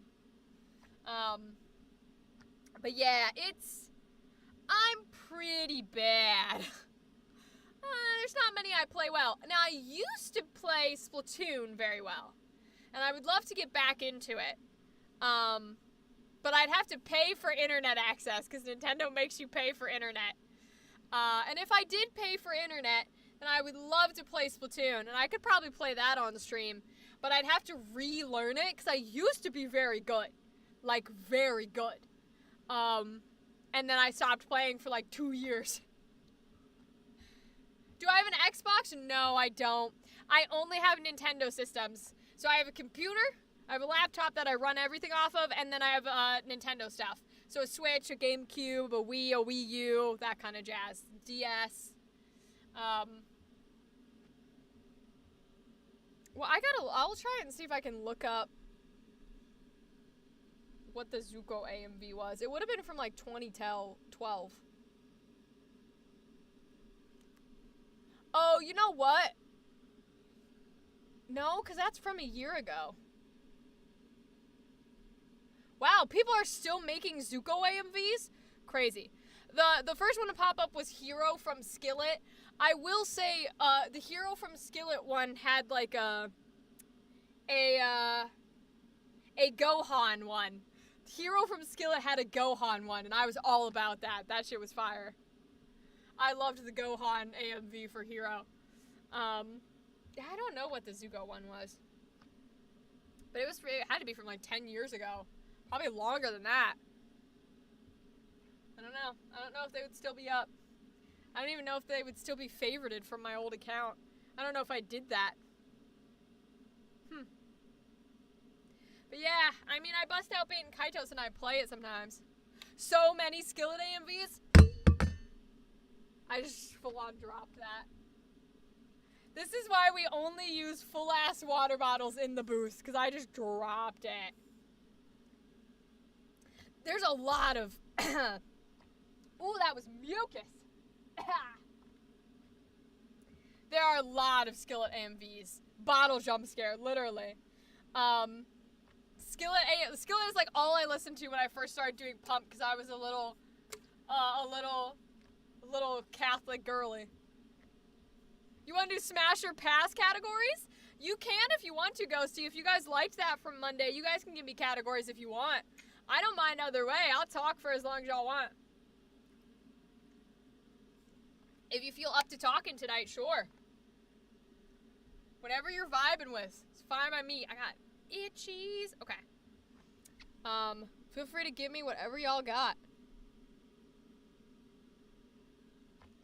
Oh, see, but now that's gonna be in my head, though. Like, way down below.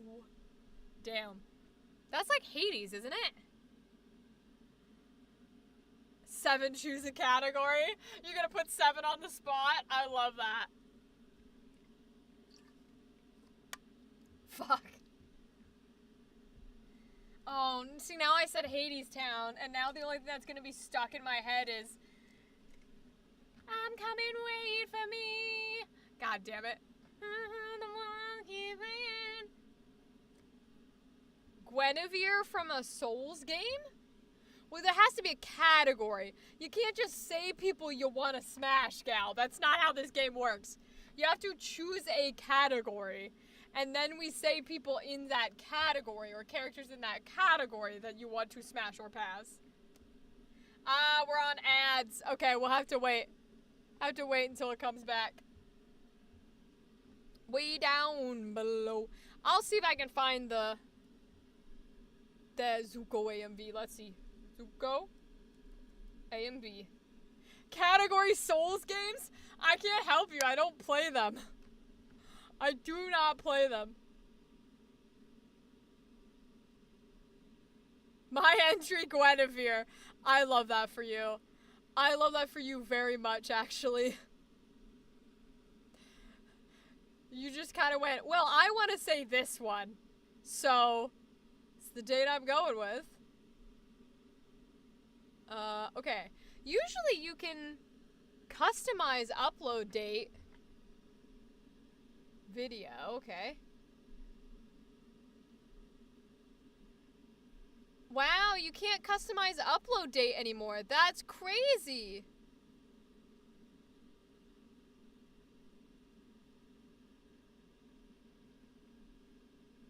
Damn, that's wild. Boy. YouTube just doesn't want me to find it, I guess. Because you can't search by, like, custom upload date anymore. 15 years ago, there's one. There's the numb one. There's one. 8 years ago. No, not quite. Nope. Huh. This is wild. I could see the It's Never Too Late one. That one could have been on my list. I'm Only Human could have been on my list. Maybe Son of Man. I could see any of those. Oh, see, I'm caught up in it now. I'm hop off. No worries, Ghosty. Feel free to come back anytime. No worries, no worries. Have a good night if you're gone for good.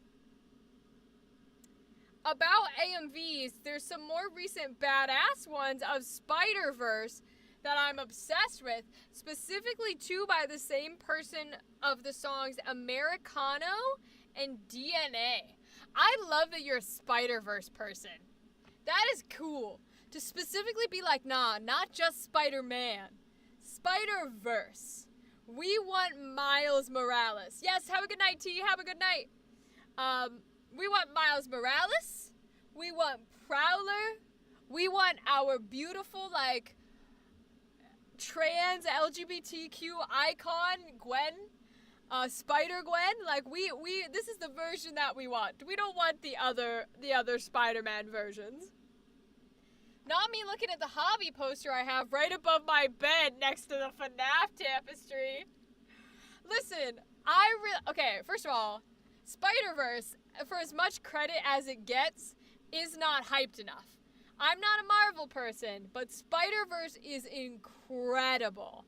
From an animation, a drawing, an artwork, a creativity, a plot, a dialogue, like, everything about it is a movie that is not only incredible for its time, pushing boundaries for its time, changing the game for its time, but it is also a series, at least the current two, that will last 10, 15, 20 years from now. It will still be not just an incredible movie, but a justifiable favorite. Like, you know how when you have a bunch of iterations of something, and somebody's like, oh, the Andrew Garfield Spider-Mans are my favorite, and everybody goes, fuck you, that's not a valid choice, right? The Spider-Verse will always be a valid choice to choose as, like, your favorite, which is pretty fire. I'll send you both AMVs. Thank you, I appreciate it. Send me everything you got, of course. Of course. I'll watch them if I get to it. I make no promises. But I appreciate them being sent nonetheless. Because AMVs I love. I really do like AMVs. I would love to make some more again, but I hate editing. I don't know how I went from making them. But, you know, I wouldn't say that I ever... Maybe I enjoyed making them, but I feel like I didn't like the process of making them. I think it's more of like I needed a creative outlet when I was that young, and so that's why I kind of vibed with it. Because very much nowadays I'm like, no, there's nothing I want to do less than any form of editing in any way, shape, or form. Oh my god, yo. Crazy. Alright, folks. How are we feeling? I might bust out some bait and kaitos. Get back into our game a little bit. Send them to you too, Gal. Oh, I love that. I might bust us out and go back into our game. Because we have not played it for a good, like, 2 weeks or so, I think. Looking up AMVs to try and figure out the Zuko one. Yeah, feel free, Dadley, to find what you can find. You're looking kind of in the right time period, right? It had to be, like, 10 years ago, at least.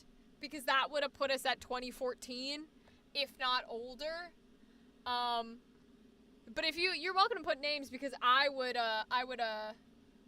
know the name of the song if you find it. If you're like, oh, was it this song? I'll be like, yes, right? If you do find it, because my brain will recognize it, but otherwise it won't. War of Change by 1,000 Foot Crunch? Nope. Nope, I don't know that name. I don't mind either? Okay. Yeah, I'll bust out some bait and kaitos, and we can still chat. Like, obviously we can pause this game at any point, so let's chat, let's talk. But I'm going to play a little bit of the game because we haven't done it in like 2 or so weeks. And I feel like I need to hear, well, I guess it's in Japanese. But I feel like I need to see my beautiful genderless puppet a little bit. Let me see here, let me see. Let me make sure I still got all the things flying up for y'all. Way down we go. Ooh-doo-doo-doo.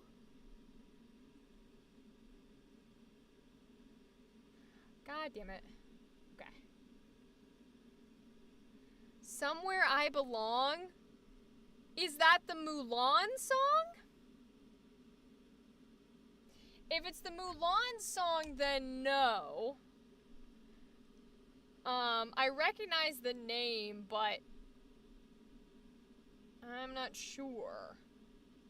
Oh my god, this is gonna be impossible. It disappears. I don't know how to do this because it disappears. Like, it disappears when I click on other things. How do I do this? How do I do it? Why is it disappearing? Lincoln Park? It might be. It might be, because Lincoln Park would have been one of the ones that I listened to. Oh, you know what? Maybe I need to like small window it first. Because that should keep it up, I think. Oops. Yeah, we'll try that.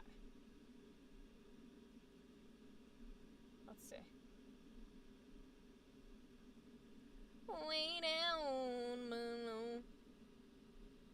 Yeah, there we go. Okay. Alright, so this should work then now. If I flip you guys over, it's gonna be a little wonky until I bring it back to full screen. Okay. Alright. Let's play a little bit in Kaitos. I gotta turn the desktop audio back for y'all. You can tell me if it's too loud at any point. There's no music at that moment, but let's see. Where did we leave off? 5829.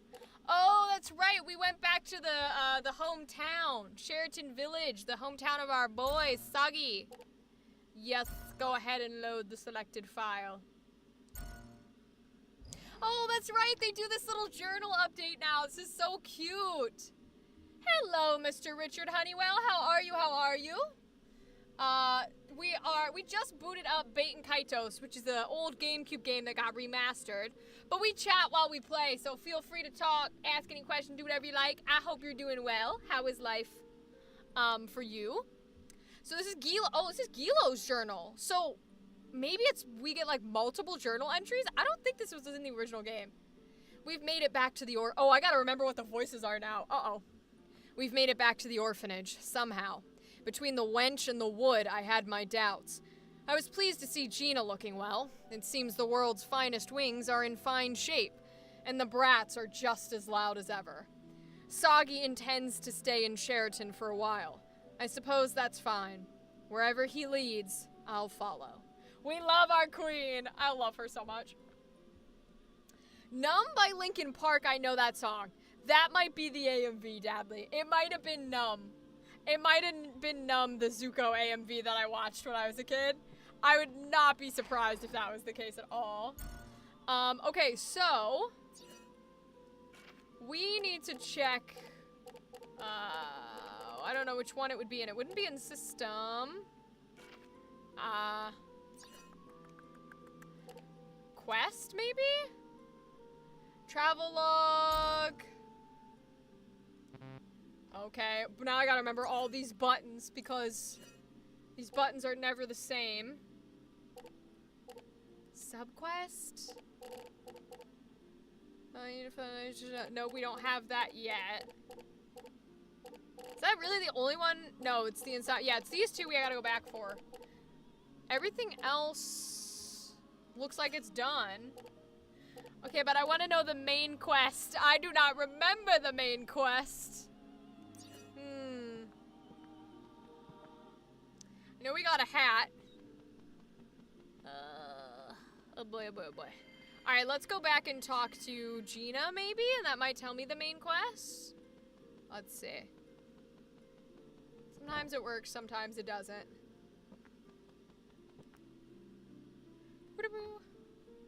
Go take a walk around the village. We'll have dinner when you get back. Feel free to go have fun until then. Okay, well that's not helpful. That doesn't tell me what our quest is.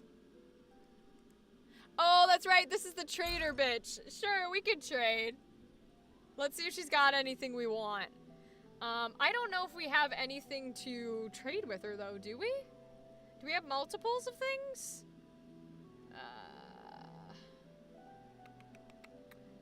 Oh, they're not in order, are they? Boo, they're not in order. Okay.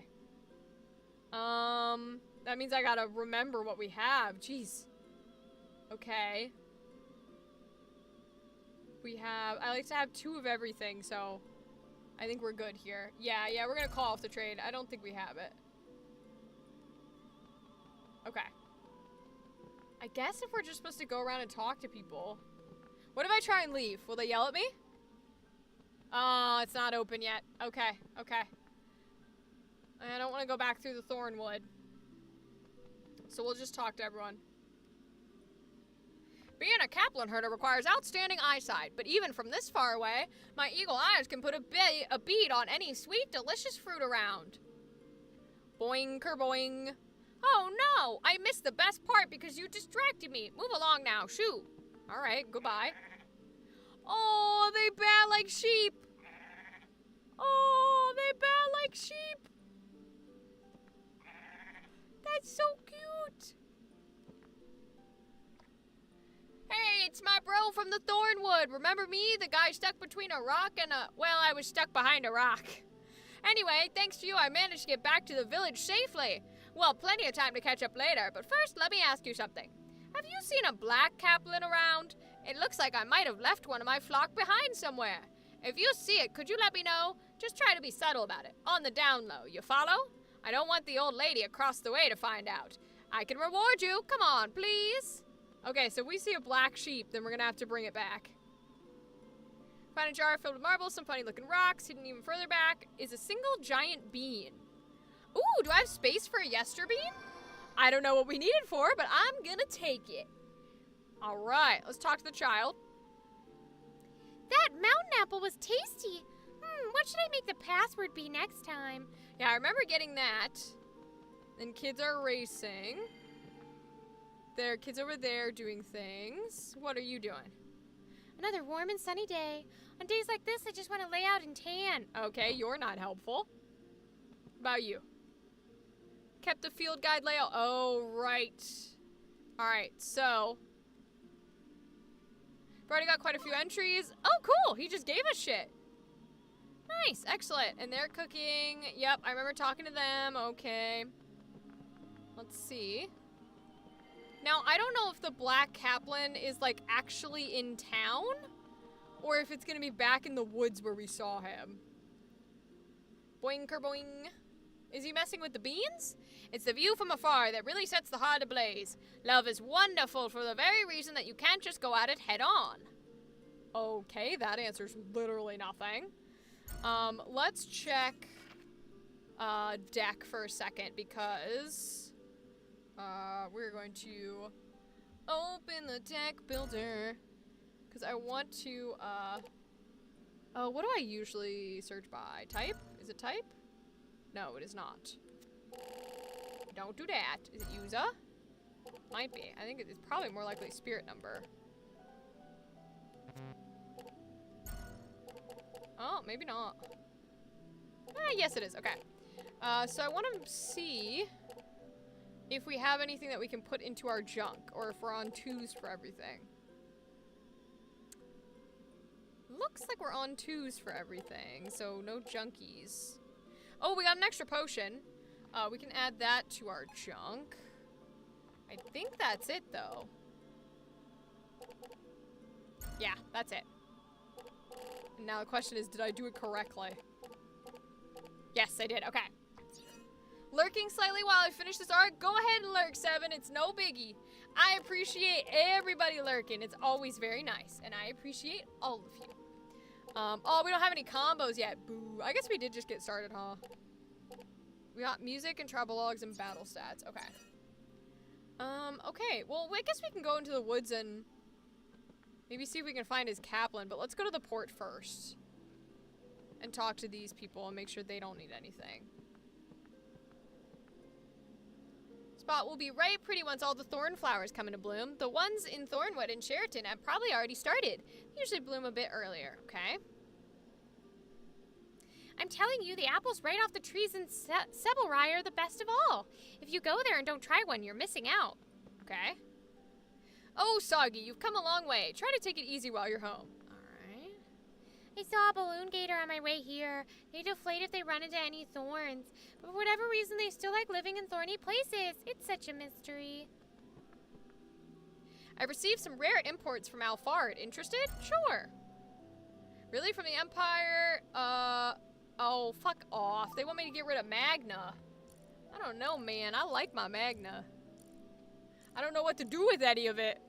I got 2 pretty stones. I guess I could get rid of one of my pretty stones. Yeah, we'll get rid of one.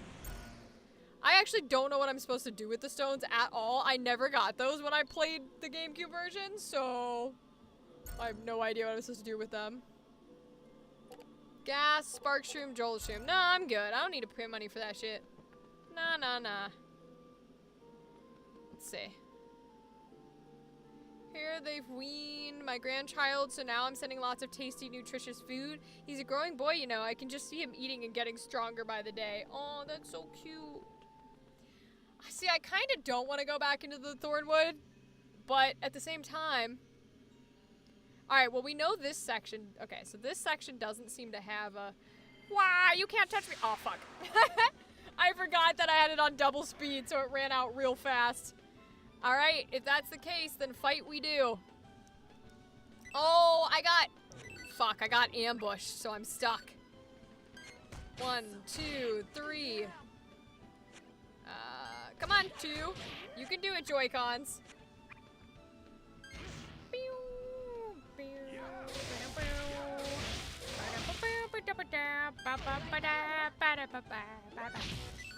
One, 3, Folga Drum. 1, 2, 3. And I'm gonna have you. Sure, we can band-aid it. Oh, I love it. The battle sounds are the male voice. I love it. 1, 2, 3, Ice Fan. And we'll have you go 1, 2. You can MP it. Ice Fan. God, I fucking love it. Oh, he's still alive? Well, shit. I thought he would be dead by now. Whoops. My bad. Definitely thought he would be straight up dead. 1, 2, 3. 2, 3, Folga Drum. 1, 2, 3. He's gotta be dead by this combo. There's no way he ain't. Folga Drum. Catch me voicing all their special attacks this whole time. He's still alive? Damn, bro. I'm very surprised. 1. Okay. 1, 2, 3. Oops. I missed that one, but okay. There he goes.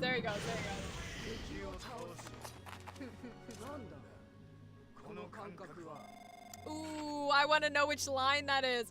I don't remember every single line, but I know Gilos were good. I think in English that line is, I feel strange, or something like that, if I remember right.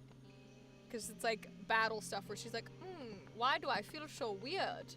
I am definitely not a killing machine who was bred and born to murder. Yeah, I don't see the Kaplan in the forest. I don't think so anyway. Doesn't it usually go through here, or does it go... Do we have to go up top, maybe? Oh, we gotta go down to the bottom. Oh, okay. Nope, you don't see me, go away.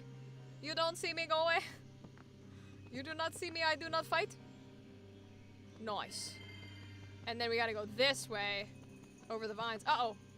You do not see me, Mr. Balloon Gator? He's, okay, he wants to fight. Okay, we fight.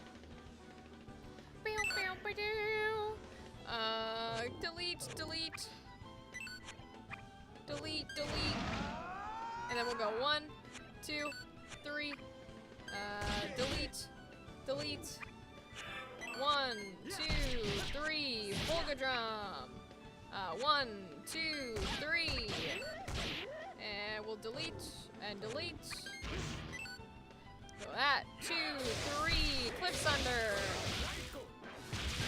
Oh, she said something there. I didn't hear it entirely in Japanese. It was like right though or something. 1, 2, 3. Hagandi. Interesting.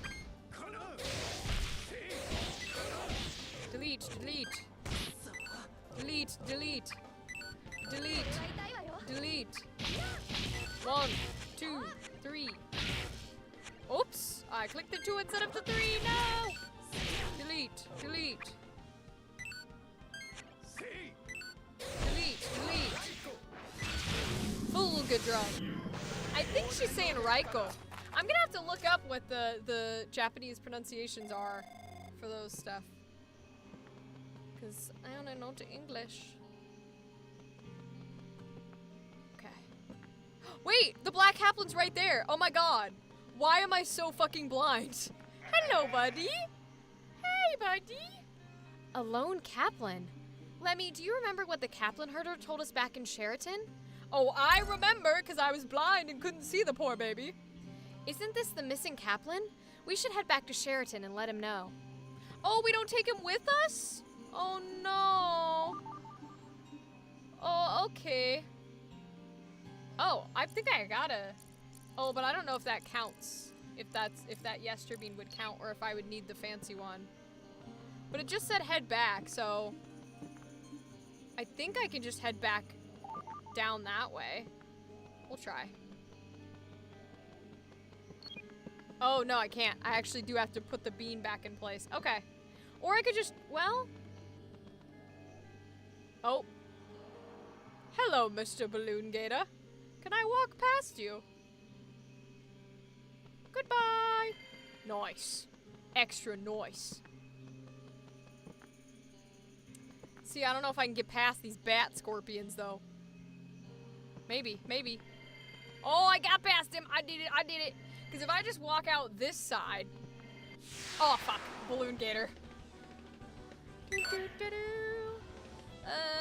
Okay. 1, 2, 3. 1, 2. Ice fan. Delete. Delete. We got a bunch of 3s up here. Delete, delete. Delete, delete. MP. 1, 2, 3. Should be Gilo next. Yep. 1, 2, 3. And then Millie should come up. Yep. 1. Oh, I got a 2 in there. 2, 3. And then delete, delete. Delete, delete. Alright, here we go. 1. Oh, fuck. 2. Oh, I got it in time. 3. Cliffs under. 1, 2, 3. Oh, Fulga drum. Hell yeah, let's go. And we'll give you yours too. Hagandi, Cliffs under. Raiko. I love it. Oh, they ain't dead yet? Shit. They should be hella dead. Delete it for me. Okay, dead. Thank goodness. I was like, they should be dead by now. Oh, she said arigato. I guess she does say thank you in the English, doesn't she? But I think her thanks in the English is more like, thanks. Like, it's real quick. It's thanks. I don't think it's like a long thing. I don't know. Could be wrong, though. But see, now I can do it like this, and I can go straight back to the village. I love that mechanic. All right, let's tell Mr. Kaplan Herder that we found it. You spotted the black Kaplan in the Nukasan Thornwood? Really? Thanks, bro. Now I can keep my honor as a Kaplan hand. Here's a reward as promised. If I need help, I know who to go to. Oh, we got blue beans. Nice. Okay. I think that maybe if we, like, go to the little bed and sleep, that'll progress it. Spend never leaving. What am I playing? This is Baten Kaitos Origins. That's definitely not how you pronounce it, but that's the way I say it. It's an old GameCube game that got remastered, so this is a remastered version of it. It is my favorite game. I'm trying to figure out what we do next. I'm gonna try and go in the orphanage and just like straight up try to go to sleep, and that might progress us. Let's see. Okay, maybe not. Everyone shares it, determined by rotation so that no one fights. Okay. That means we're missing something important here that we're supposed to be doing. And unfortunately, this is an old game. There's no... We'll have dinner when you get back. Feel free to have fun. But see, you're not telling me when. The worst movie was 2020 Bugman.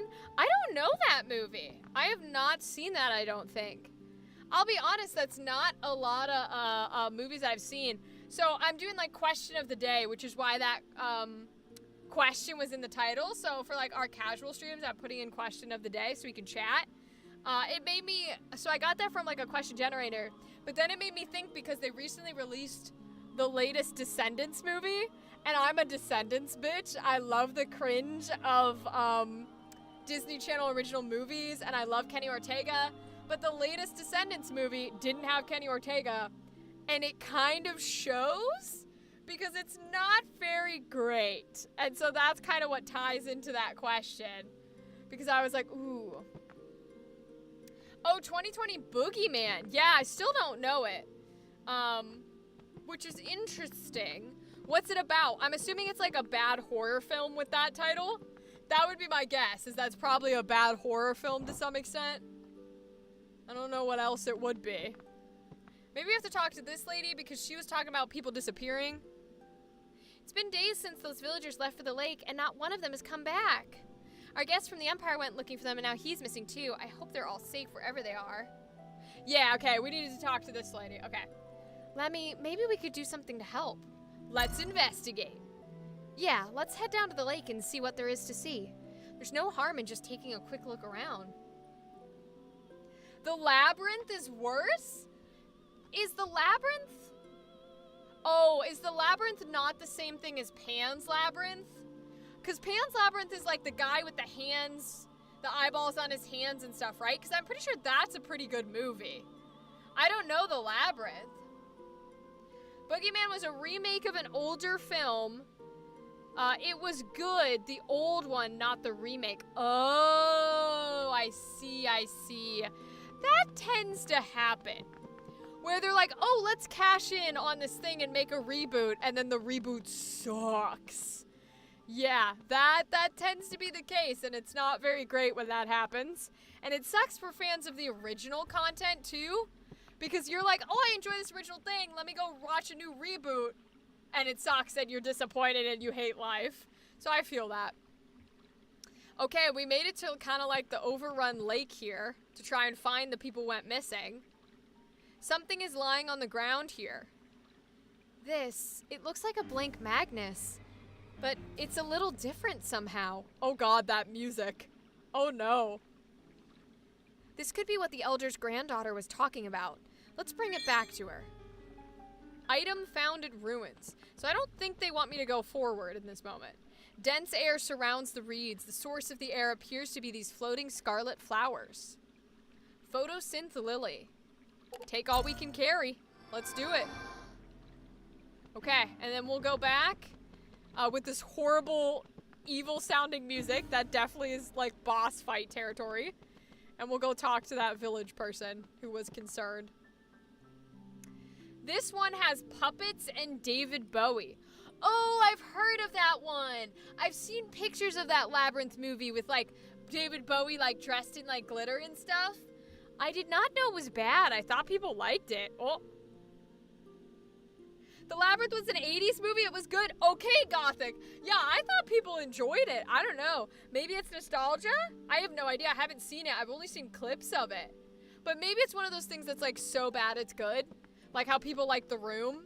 Because that's supposed to be like so bad it's good. I don't know. I don't know. Y'all tell me. I was so lost. That's fair, gal. That's fair.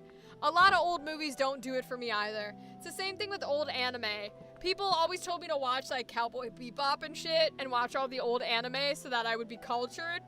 I don't like any of it. Hey, I found this down at the lake. You say you found this just lying around by the lake? This is the Magnus he kept with him. He never let it out of his sight. But it's nothing like any Magnus I've ever seen. Actually, now that I think of it, he gave me his notebook to hold on to. Maybe we wrote something in it. Magna mixtures. Mixers are special magnets that can blend multiple magna essences together. By placing multiple magnets into the mixer, one can give rise to new magna essences. A mixer, it says. But the Empire recalled those magnets ages ago. Why would he still have one? Sagi, could I ask you to hold on to this Magnus for the time being? Huh? You used to work for the Empire, so you must be good at handling Magnus, right? Just because you found this doesn't necessarily mean something's happened to him. Ooh, honey, I hate to break this to you, but it absolutely does mean that. Like, I can't keep track of all the anime I watch. That's fair, Dadley, that's fair. I think that's why people use things like my anime list, so that they can have like a running thing that they can pull up on Google to be like, here's everything I've seen because I can't remember it. Because I can't remember a lot of what I've seen. Even things that I really love, I would not be able to tell you the plot or anything that happens because I just don't remember what happened. But I know I watched it and I know I liked it. Oh. You can put it to good use in the meantime. Go on, take it. I didn't realize we didn't have this earlier, but this allows us to mix different essences of things together to create new things, which is pretty cool. I'll start looking in his notebook for instructions on how to use the Magnus mixer. Please be patient until I can find out more. Also, take this as thanks for all you've done for me. Hey, we got another will. Nice. We've done all we can for her. Let's head back to the orphanage.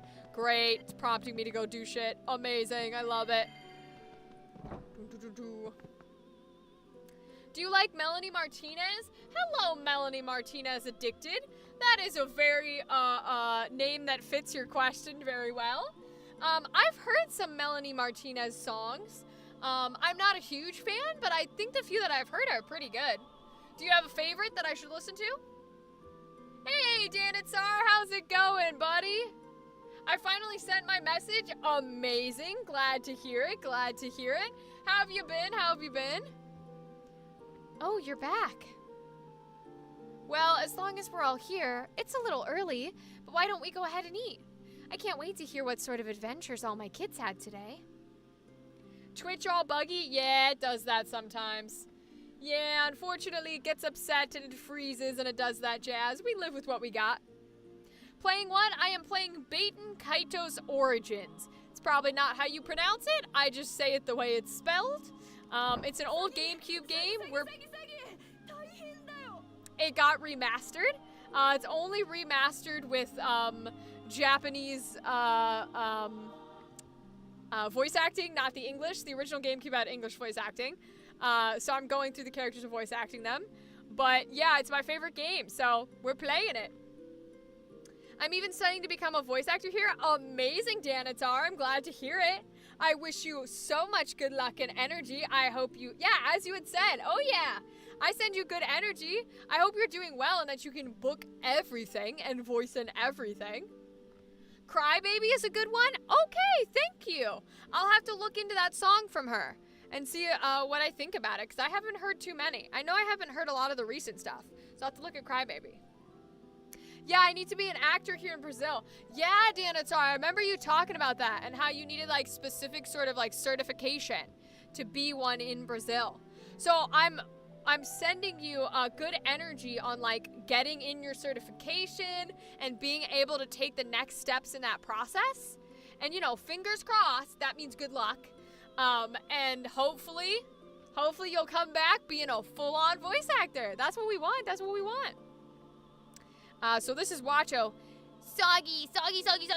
Oh, it's awful. What is it, Wacho? Keep it down. But there's a monster, a humongous one in the lake. Right, Teak? Yeah, a humongous monster one. The monster must have gobbled up the people who didn't come back from the lake. Right, Teak? Yeah, it gobbled them. That's why they're not back. I don't like the sound of this. Wacho, why don't you start at the beginning? Okay, well, Teak and I went out to pick some cotton cap fruit. And we had all this fruit, right? And we were talking about how Soggy would go wild over all the fruit we had. Right, Teak?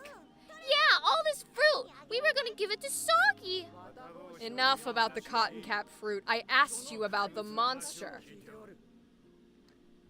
The VSI group arrived in Brazil, by the way. Oh, amazing. That's awesome, Danatar. Void is a really good one. I think you would like it. Okay. So Crybaby and Void. I got you. Those are the two to listen to. Okay, I'll add them to my music list. We've been talking a lot about music and things to listen to today, so I'll have to add them to it. They had it in Argentina, too. Ooh. So it's really expanding. It's getting, like, pretty popular. Okay, that's good. That's what we want, right? We want it to go places. Oh, right. So we grabbed all the fruit and started back for the village? Yeah, the village. And that's when it came flying out of the water. Sploosh. Right, Teak? Sploosh. It was as big as the briar clock, I swear. With long, gangly claws, kind of grayish, and it had these beady, glowing eyes. Soggy. I know. That sounds just like the thing that attacked us in the Emperor's residence. These monsters. Shall we take a look, Soggy? Good idea! I kind of would like to know what those creatures really are. You and I both acted funny the last time we saw one, Gilo. Besides, it sounds like the villagers are caught up in this. We can't just leave them. You do realize I'll be going with you. I don't know what this monster business is about, but it sounds like fun. Did you just say fun? Are you some sort of half-wit? If this creature's anything like the last one, it's gonna be strong. Let's make sure we're ready for it. I wanted Bang Zoom, but here there are others like Atma, Unidub, Centauro, and other studios. Oh yeah, Danatar, sometimes that happens, where they don't quite always get to every country and every place, but at least you have something, right? Better something than nothing. Unidub, by the way, the owner of the studio, is the voice of Goku and SpongeBob. Ooh, that's a very different protagonist, but I support it. That's pretty cool. What am I playing? It looks like fun. I am playing a game called Baten Kaitos Origins. Definitely not the way it's pronounced, but kind of the way it's spelled. It's a GameCube game. We are playing the remastered version that's on the Switch and now Steam. Nintendo game. It is a card-based kind of real-time battling system. Japanese voice acting, because they didn't remaster with English dub. But it's my favorite game, so I enjoy playing it. SpongeBob is turning 25 today? Dang. He not allowed, because I just turned 25 last Saturday. He's not allowed to turn 25. That's not allowed. That makes me feel old. Nope. Alright, so let's talk to Gina. Soggy, don't do anything too dangerous, you hear me? I know, Mom. I've got Millie and Gilo with me. Nothing's going to happen. I'll bring all the villagers back safe. Just you wait. Alright, so we want to be prepared before we go, because this is going to be like boss battle territory. I think I have all the magnets I want. I don't think I have anything that we can trade. Because if I check our deck, I like to keep doubles of everything. Oh shoot, I just resorted it. Come on, sort it back the way I want. There it goes. Yeah, because I like to keep doubles of everything, and I don't see anything that has triples in our lineup. No, okay. So, oh, I might actually put double MPs in there though, hold on. Oops, not what I want. Yeah, I want double MPs in there, I think. We haven't needed to heal too much because we're doing relatively well. I don't think there's a... I'll check, but I do not think there's an option to, like, make things more difficult. No, okay. Just because I was like, I don't think I turned it on easy or anything. Game speed and battle speed, but not difficulty. Okay, cool. Cool. He's also the voice of Sanji from One Piece and has a YouTube channel. Damn, good for him. I will try it tomorrow. Happy birthday, girl. Thank you. I appreciate appreciate that. That's very sweet of you. That's very nice. Thanks for stopping by and saying hello. I appreciate it. Have you played Shin Megami Tensei 5 Vengeance? No, but I've heard of it. Because Shin Megami Tensei is the one that's like Persona style, right? They're very similar games, and I know a teeny tiny bit I've played of Persona like 5 or something. It's very similar. Okay, I played a little bit of Persona. So I feel like I would like Shin Megami Tensei, but I didn't get very far. He's Persona's father. Oh, okay. Yeah, I didn't get very far in Persona, just because I don't have time to play unless I'm playing things like this on stream. But I feel like I would like Shin Megami, so maybe I'll have to play that. Oh, the One Piece guy has 2 million subscribers? Good for him. Damn. I don't need that many subscribers. I just like talking to people. But good for him. Voicing Sanji from One Piece. Damn, I wish I voiced Sanji from One Piece. I just wanted a dubbing for the Persona, but we didn't even have subtitles in my language. Oh, no. Aw, Danitar, that sucks. I hope you're able to get subtitles. Because that genuinely sucks. It's really sad when it can't be like translated into your own language. We only got it this year, yeah, but still, like, when it's behind like that, that can be really like disheartening. You know what I mean? That kind of sucks. That really does.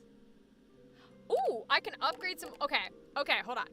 If we're gonna go fight a water boss, fire's probably not a good thing to upgrade. But I don't know if this is gonna be a Pokemon thing where like ice is good against water, or if it's electricity. I think it would be electricity. That would be my assumption is what's gonna be like good against water boss. Effective, that's the word I'm looking for. We had Persona 3 Reload and Shin Megami Tensei 5, and an update to Persona 5 Tactics. Oh, okay. So you had a few in the genre, but not necessarily everything you would have wanted. I feel that. Oh, okay. If they're gonna, hold on. Let's see. Let's show Magnus details. Oh, okay. So they're ice and fire is the same thing. They're not doing water versus ice. Okay, that's fine. With our language. Yeah, I understand what you're saying, Danatsar. Well, I guess it's good to have some things, but it would be nice for you to be able to have a whole, like, lineup, you know? But hopefully it does, like, sort of come that way, and that you can have everything dubbed in your language, because that's what you want in reality. So if we're doing ice, if this is an ice bar, a boss, then what we would want to do is probably upgrade the defenses if we can't upgrade the... Oh, I see. So we need spark shrooms to upgrade his sword. But it doesn't look like anybody else's has electric stuff that would upgrade like that. So we can upgrade Gilo's defense for water, or for ice, which I think is a good idea. 200 gold, though? Woo! Okay, what does buy look like if we can't do that? Let's at least get our battle coupon here. Anything good? Anything good? Not really. No. Nothing good, but then at least we can trade. What does our buy look like? It looks like we have everything. Ooh. We do not have an electric helm. But then again, right, if we're gonna go fight a water guy, I don't think we need electric defense. I think we want electric attack, right? We don't have sleep beans, but I know we can get those other places. By the way, do you know any English voice actors that you think are cool? Do I know any personally? Not off the top of my head, unless you're into indie things. Famous-wise, like people I respect and people I look up to. Like all of the Baldur's Gate 3 cast are amazing. They're great. A lot of people from the Has Been Hotel cast are cool.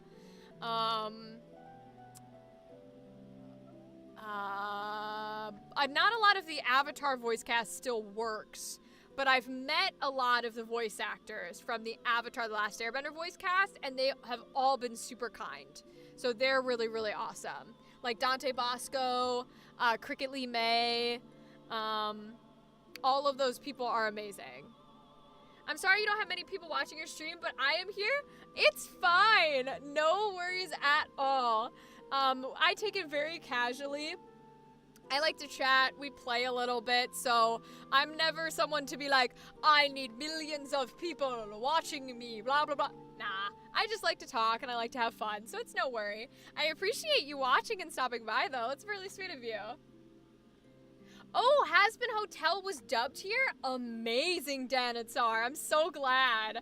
I'm glad it was popular enough for that, because I really like the show. I forgot to mention something absurd that happened. Do you know Bryce Papenbrook? I haven't met him, but I do know his voice work. I love Bryce Papenbrook's voice work. I was a big, Blue Exorcist fan when I first jumped into anime, like in 2012, and he voices the lead character in the English dub of Blue Exorcist. So I really like his voice work. LOL, you're so nice. Aw, thanks. I appreciate that. Listen, spreading kindness and joy is what the world's about, you know? Oh, it was recently directed by a Brazilian. Ooh, I did not know that, Danitsar. That's amazing. Oh my gosh, that's really cool, actually. Congratulations. That's really, really cool. I am going to upgrade this since... Yes, go right ahead. We'll get rid of our water, too. Nice. We upgraded the M9 guard. So we're not going to keep upgrading, and what we're going to do with our new magnets that we don't need is I'm going to add them to junk. So that... Well, I think if we add them to junk, we can trade them. I might be wrong. We'll try it. We will add them to junk. And then if it says I don't have them to trade, then we'll take them out of junk. But that should have given us triples of stuff that we do not need. Let me actually make sure I can see it here. Oh, it'll tell me. Duh. It should tell me if I'm doing this correctly. Okay, okay, yep. So there's that one, so we discard that. 2 of those, 1 of those. We got 3 of those, so we can get rid of that. Oh, we got 4 of these, so we can get rid of 2 of those. We got the upgraded one there. And then 1 of each of those. Okay. So 1, 2, 3. Wait, 1, 2, 3, 4, 5. 1, 2, 3, 4, 5. 1, 2, 3. Okay, 5 in there is fine. I don't mind. We got 2 of those shields we don't need. So we got 4 Fulga drums we really don't need. And we can get rid of a potion. Oh, I think we have 3 shields. Yes, we do. Alright, so pop all those in junk, and then we'll see if we can trade from junk. Or if I have to take them right back out. Hermes Baroli, Brazilian voice of Seiya from Knights of the Zodiac, is living in Burbank now. And he's directing several dubbings on Netflix. Ooh, amazing. It's always good when you have directors who, like, actually, you know, like, know the language and can understand the difference of, like, translations and the difference in, like colloquial speak and translate it well versus somebody who, like, has no idea what they're doing. And because like, a dub can make or break a show for a lot of countries. I love Melanie Martinez so much. I have been a fan for 6 years. Hell yeah! Oh my god, that's amazing. I'm glad that you have someone that you can, like, really listen to and vibe with and, like, really support and feel so close to her music. Good for you. Bryce Papenbrook even voiced one of the most iconic characters in my country recently. Nutty Boy on Netflix was voiced by Bryce, and it's a series from Brazil. Oh, I did not know that. That's really cool. Wow.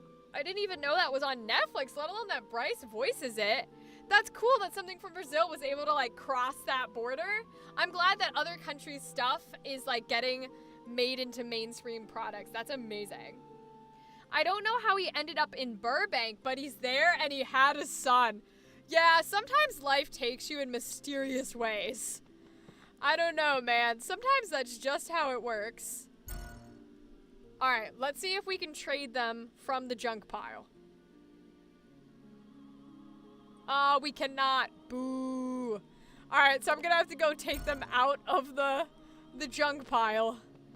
I did all that work for nothing. I really should have checked first. That would have made more sense had I have just checked first. So yeah, I need to switch to junk, so I don't know which button that is. Oh! It's giving me combos. Cool! Well, that's good to know. Which is cool and all. There's my junk. Okay. So I'm gonna have to unjunkify all of these because I want to be able to trade them. Okay. So we'll try again with the trading. It's this woman that they made speak innuendos to you. Okay. Unfortunately, the creator of Nutty Boy left us this month. He was 90 years old. Oh. Well, we send out good energy into the world when someone passes, but at least he lived a long life. Because that is a long-ass life. That's for sure. Okay, so these are all the ones from the back, so we're gonna pop all of these out. Oh, I don't think we wanted to pop the mattress. Might be wrong there. We'll double check.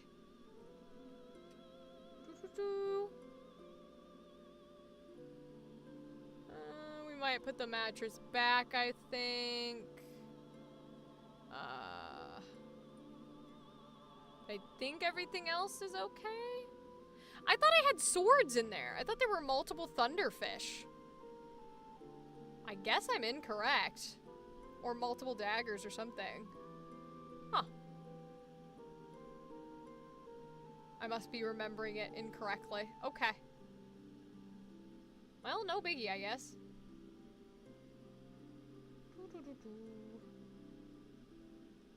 Oh, they're in my deck.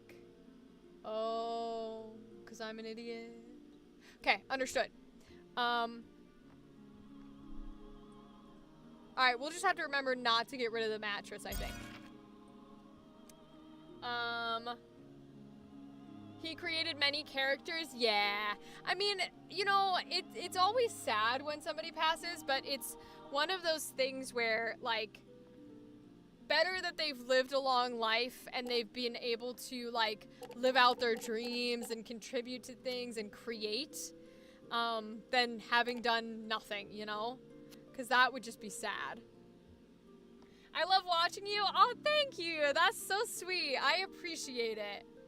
Ooh, that's actually a Magnus we want to try and get. Now, I will say... Oh, no, I don't want to call it off. I want to start.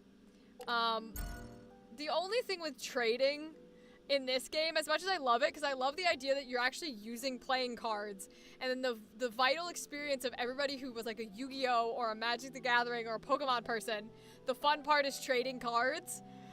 Even though people don't do it nowadays, that was the fun part as a kid. So you actually do it in this game where you trade cards with people.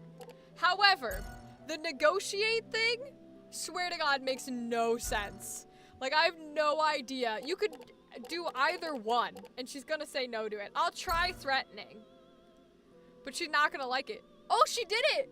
She did it! She gave it to me! Okay, so she liked to be threatened. At least a little bit. I don't know that it'll work every time, but she liked it a little bit. Sometimes that's the way it goes, though. Let's see, let's see. Oh, I lost it. Hold on. Sometimes it does this. Let's see if I can get it back.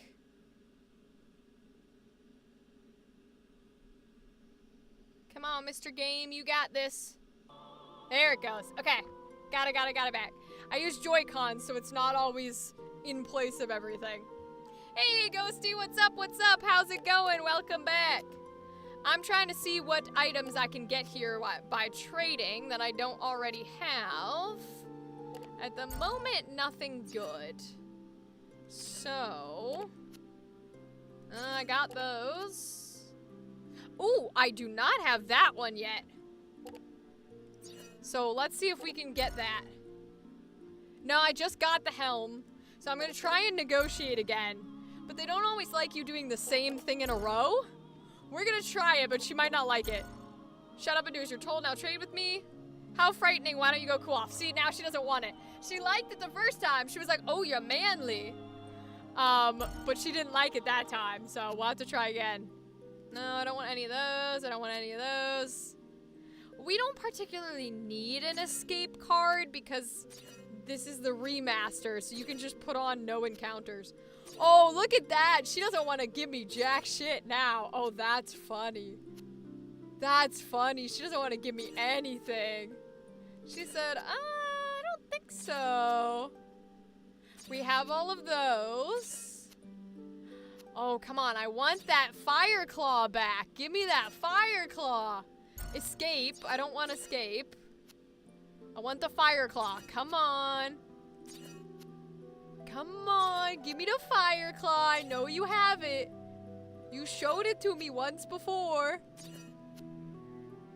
Ooh, she played hardball. Okay. We're gonna try this again. Oh, do I have that flame sword? I think I do. I think I have that flame sword. Oh my gosh, she does not. There it is, there it is, there it is. Okay, I'm gonna try and get it. Come on, 50-50 shot. Damn it. I mean, when I was going through a tough time, you made me so happy and made me feel better. Well, that's cool. I hope that your tough time ends soon, because tough times can suck. And they can often feel awful, you know what I mean? And sometimes you just need that one person to be kind to you. So I send you good energy, and I hope you do better. Hope you have a good life. What happened while I was gone? Not much, Ghosty. We've just been playing this game. This is Bait and Kaitos Origins. It is my favorite game. This is the remastered version. I'm gonna try and get that fire claw. We're gonna try begging for it this time and see if she'll take it. Ah, god damn it. See, I feel like you can only get one negotiation out of them at a time, which sucks. But I want that fire claw, so I'm gonna keep trying. Let's see if I can get it. Let's see if I can get it. I want that fire claw. I don't have it.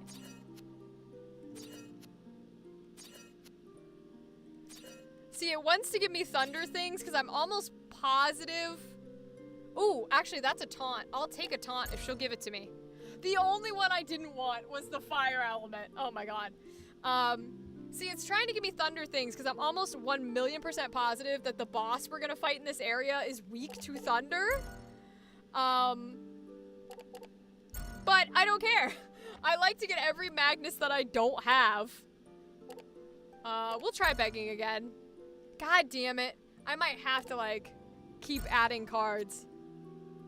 I like having Magnus that I don't already have. I don't necessarily want the strong ones, which is a crazy mentality to go with, but is my mentality nonetheless. I've got chainmail. I've got that. For most people, this is the boring part of the game, but... Oh, come on. Give it to me. 50-50 shot. Give it to me. Give it to me. Yes! Okay. Yes. Finally, I can get the Mars Sophia. Do it. I don't care that I gotta get rid of 3 cards. I just want the Mars Sophia. I don't have that one yet. Alright. Those were the 2 I wanted that we didn't have. Okay. So then, what we can do is we should be able to get a spark shroom back from the beginning. We can put the rest into junk, and we might just have... Oh, but I gotta take the other things out first, okay? We might just have enough if we sell the rest inside of junk to be able to... I think I've already got one of those in my deck, yes? Yeah, so we can put one in discard. I might just have enough from selling the junk ones in order to be able to upgrade the other one. Actually, I might not, because I'm looking at this now, and I think we got rid of the ones we were supposed to. We still have a Mars to get rid of. Still have that to get rid of. And I think the double Folga drums, right? Yeah, because we already got one in there, so we got... Those were the ones who wouldn't let me trade. That's interesting. It doesn't let me trade the specials. Okay.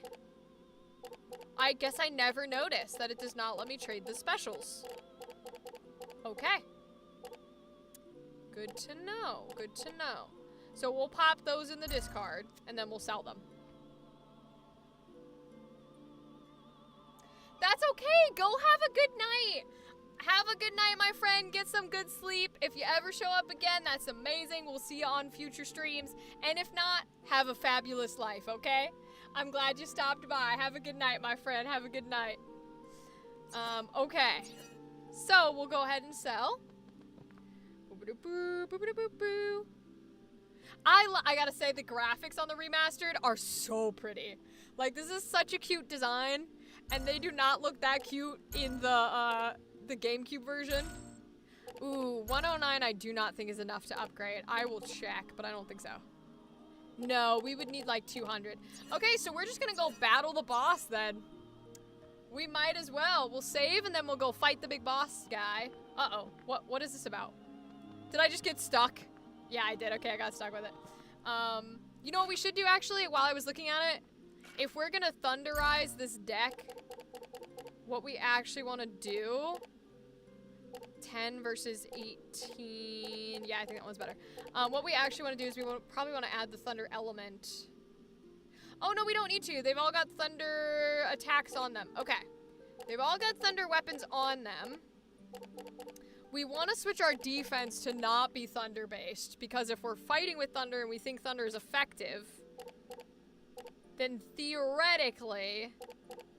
we're actually going to want to get rid of Ice Fan, too, because Ice Fan shouldn't be able to do anything. It just sucks, because that's my only multi-target attack. But it's not going to be able to do anything, so we'll take it out.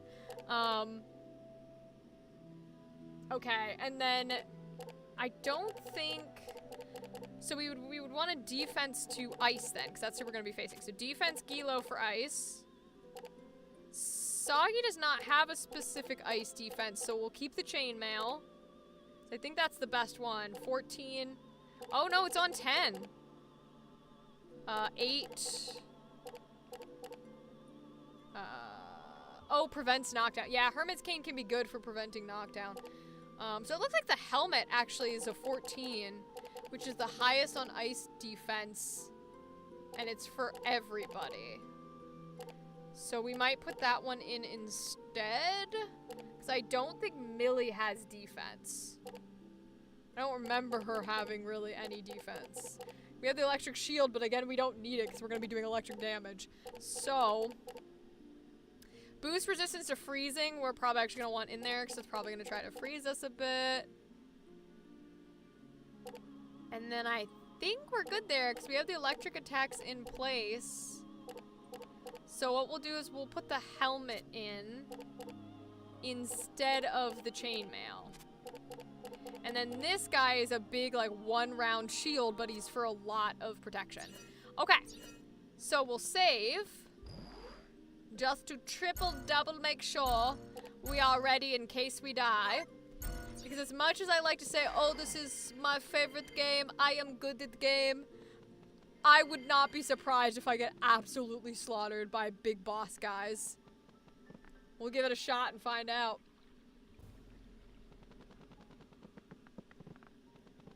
They're the kids. Uh-oh. Down there.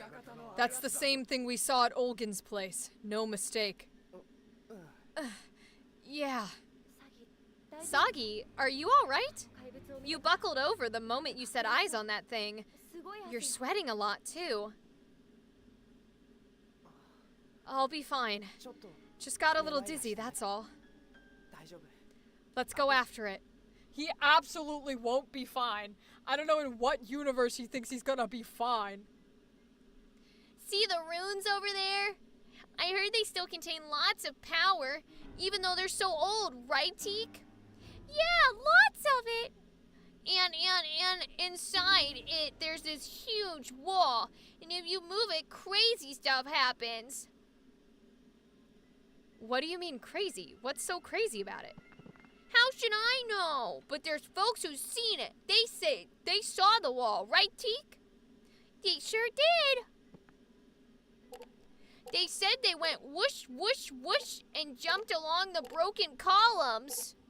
Then down in the water, they said they saw that huge wall. But they said it was too hard to push because they couldn't breathe underwater. A story like that can't be made up. You're like a superhero, Soggy. You could use your superpowers to flatten that monster easy. Soggy can do it, right, Teak? Yeah, you can do it. Well, we'll be waiting up here. Let us know if you have any trouble. Go get him, Soggy. Alright, we'll go fight this big old beast that absolutely slaughtered us. I think we already have as many flowers as we can carry, but they're basically gonna let us breathe underwater. So we're gonna go this way, specifically because I don't think the other door's open. Yeah. Oh. Uh-oh. Well, you know, he did tell me to go the other way, so maybe we just shouldn't fight the monsters. Maybe we should go the way he said, you know? Maybe the door's unlocked. Let's try it, see if the door's unlocked. Oh, it is! Okay, so we'll go the way he told us. There's a chest. I'm gonna fight him because I want that chest. Okay.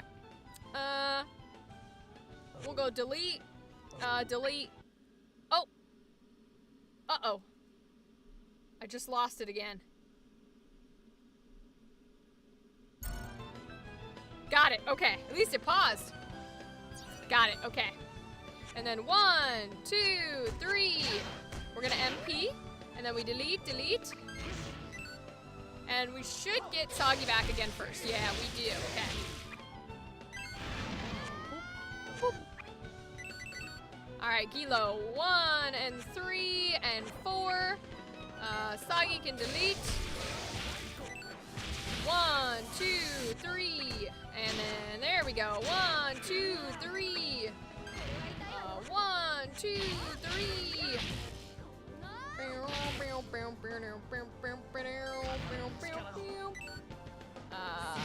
We'll put her in helmet. Oh, he's dead. Cool. I guess maybe I should be checking in our, like, actual journal to see if electricity is the effective one. Yeah, let me check now that we have a field guide.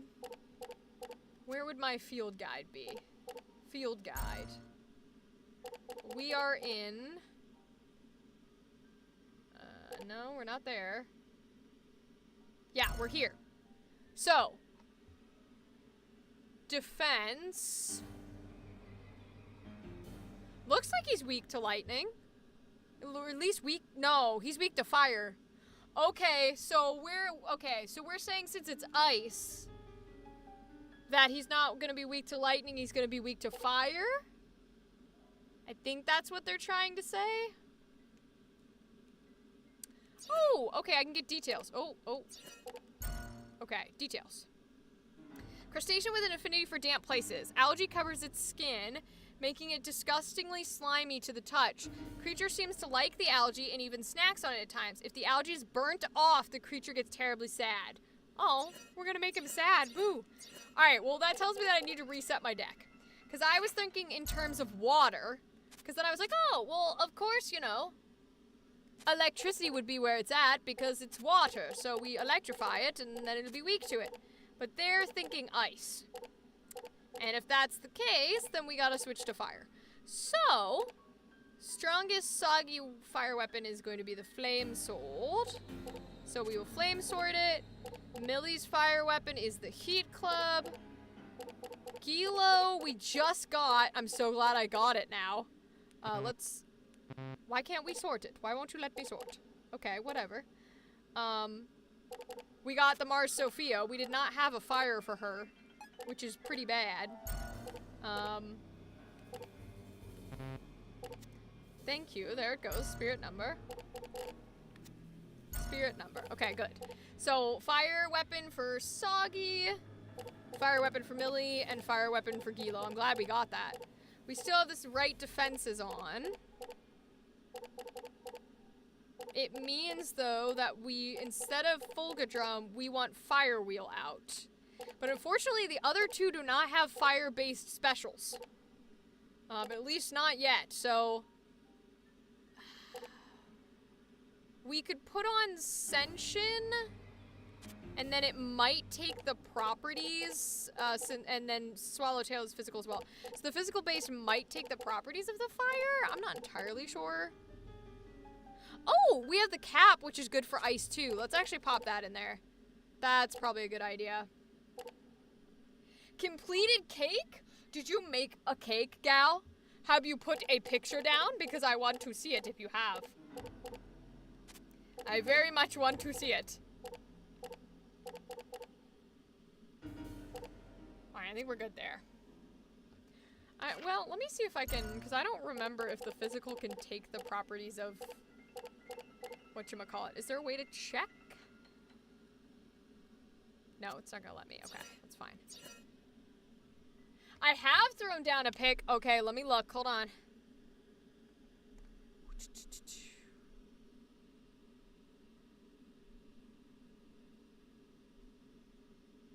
Oh, it's beautiful. Oh my goodness, gal. That is a beautiful cake. Wow, that's really pretty. Oh my goodness. It's like full-on strawberries. Is the red in the frosting like part of the like color from the strawberries? Or is it like food coloring dye? What's up? Because that's beautiful. That's a lovely, lovely cake. It's a big cake too. It looks very big. Dang. Good job. Good job, my friend. You did excellent. You really did a great job on it. I like it quite a bit. That's coloring, but everything is from scratch. I like bake. Oh, wow. So you made the frosting and everything from scratch. Okay, wait. So you made the cake, as in like not boxed cake, and you made the frosting from scratch too? I'll feed all y'all fuckers. I love that. That's some god tier energy. Yeah? Oh, that's amazing. Oh my gosh, I love that. Ooh. Who'd you make it for? Are you like gonna share with like a group of friends, or did you just make it because you like to bake? Which is a very valid reason, just for the record.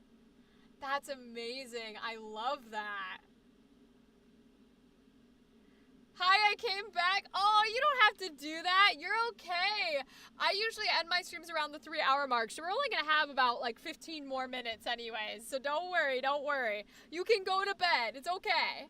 If you subscribe, you can come back. It'll tell you when I'm live, so don't worry. One of our viewers, Gal, made a cake. My mom's joining a dessert and Bible talk group. Ooh. Dessert and Bible talk? That's cute. Oh, so you made the cake for her group? Yo, that's so sweet. Her group is gonna eat that up. They're gonna love it. Oh my gosh. I'm back. How are you? We are good. We're talking about Gal's cake. Gal put in the Discord server this gigantic strawberry cake they made. And they made it from hand. So, like, they made frosting. They made the batter. Like, it's not a box cake. It's gorgeous. The frosting is whipped cream, so it wasn't that hard to do.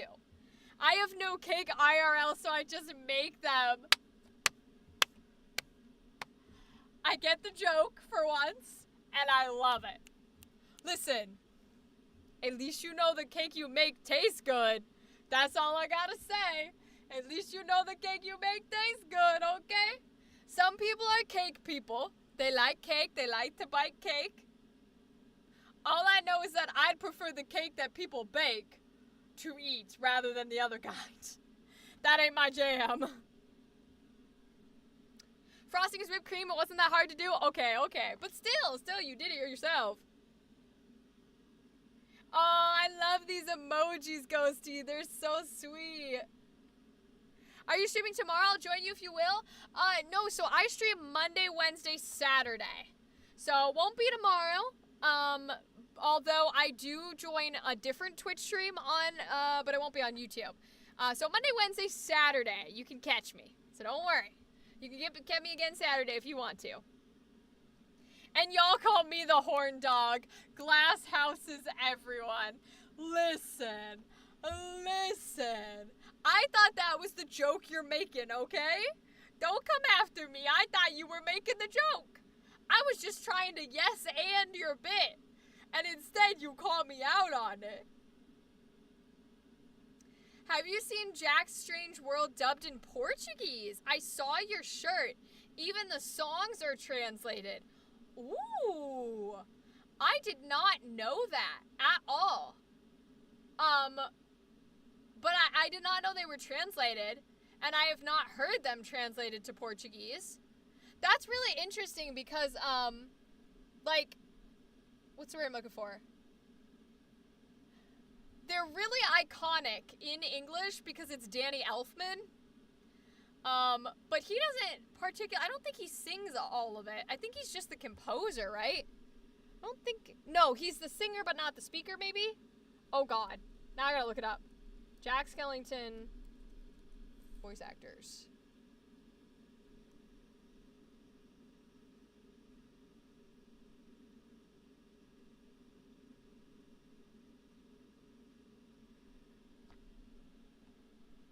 One of them, yeah, there's definitely two.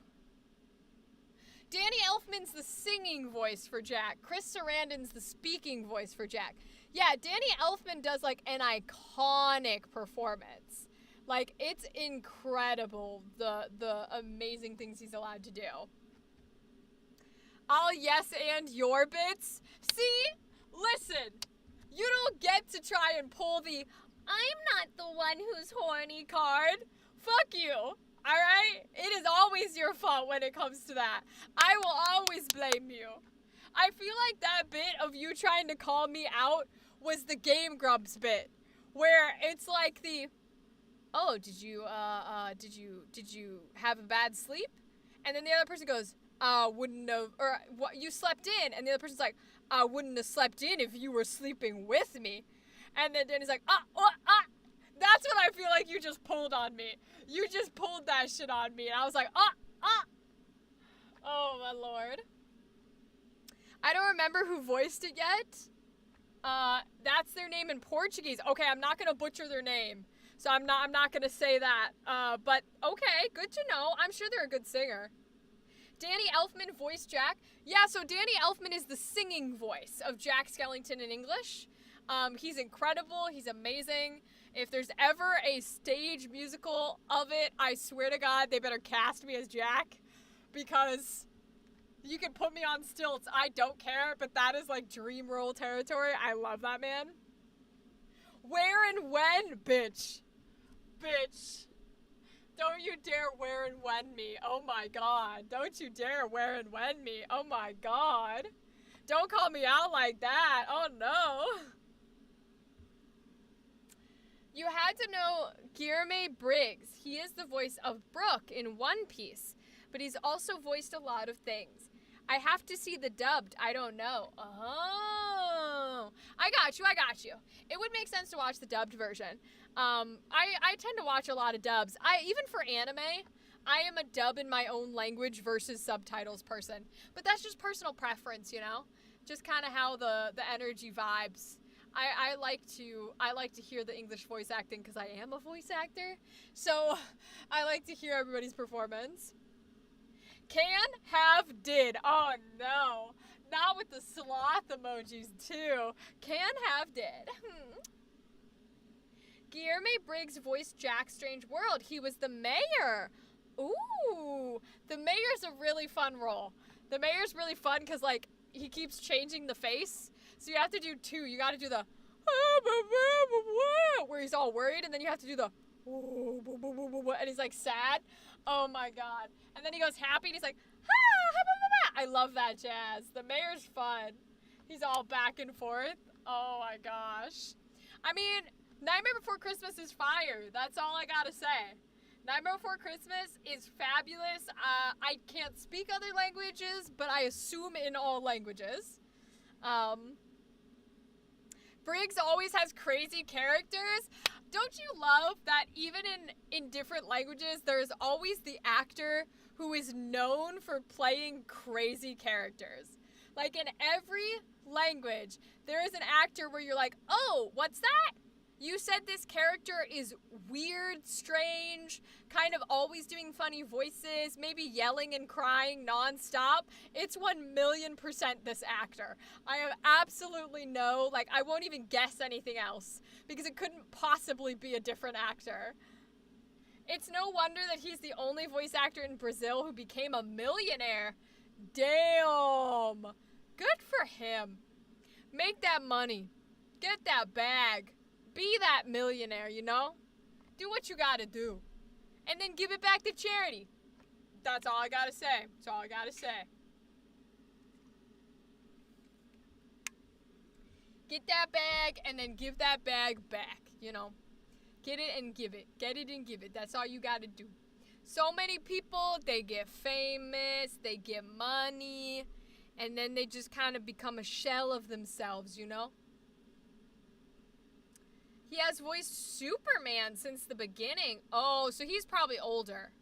Okay, so he's probably not like up and coming or like a newer voice actor. He's established. He's like been there since day one, voicing all of the main guys. Okay, that makes sense. Because if you're voicing Superman or you're voicing Batman or something to that extent, then you are like the go-to guy. Like, people don't even look at your resume. They don't look at the other like, they don't ask you for auditions, probably. You probably don't even audition anymore. You just straight up get sent, like, projects that you're gonna voice in. You know, that's an interesting concept. I cannot imagine being so famous that you don't audition anymore. You know what I mean? That's a crazy thought process to me. New here, hi, what shows were you in? Hello, Dark, welcome. You're catching us at the tail end of our stream here. We got a little bit of time left, about 8 minutes before I usually peace out. I am in mostly indie productions, so if you play any games on Itch.io, you might hear me. I'm in a lot of visual novels, dating sims, stuff like that. If you listen to any audio dramas like D&D podcasts, or horror, I do a lot of horror work. I specialize in horror, so if you watch or listen to anything scary, I'm in a couple of those. And then I'm in a few independent animated films. So stuff like thesis films and different groups like Studio YG Crow and things of that nature. So mostly that kind of jazz. Also loving the choker. Thank you. It's my duckies. They're little ducks. I would take it off to show you, but it's a choker, so I'll never get it back on. But they're little duckies, and I love them very much. Guillermo Briggs, it's honest with him since the beginning. He loves dubbing. See some of Briggs' work. There are so many iconic characters. Oh, I'm glad. I'm glad that he's not just, like, famous person who, like, you know, doesn't, like, care.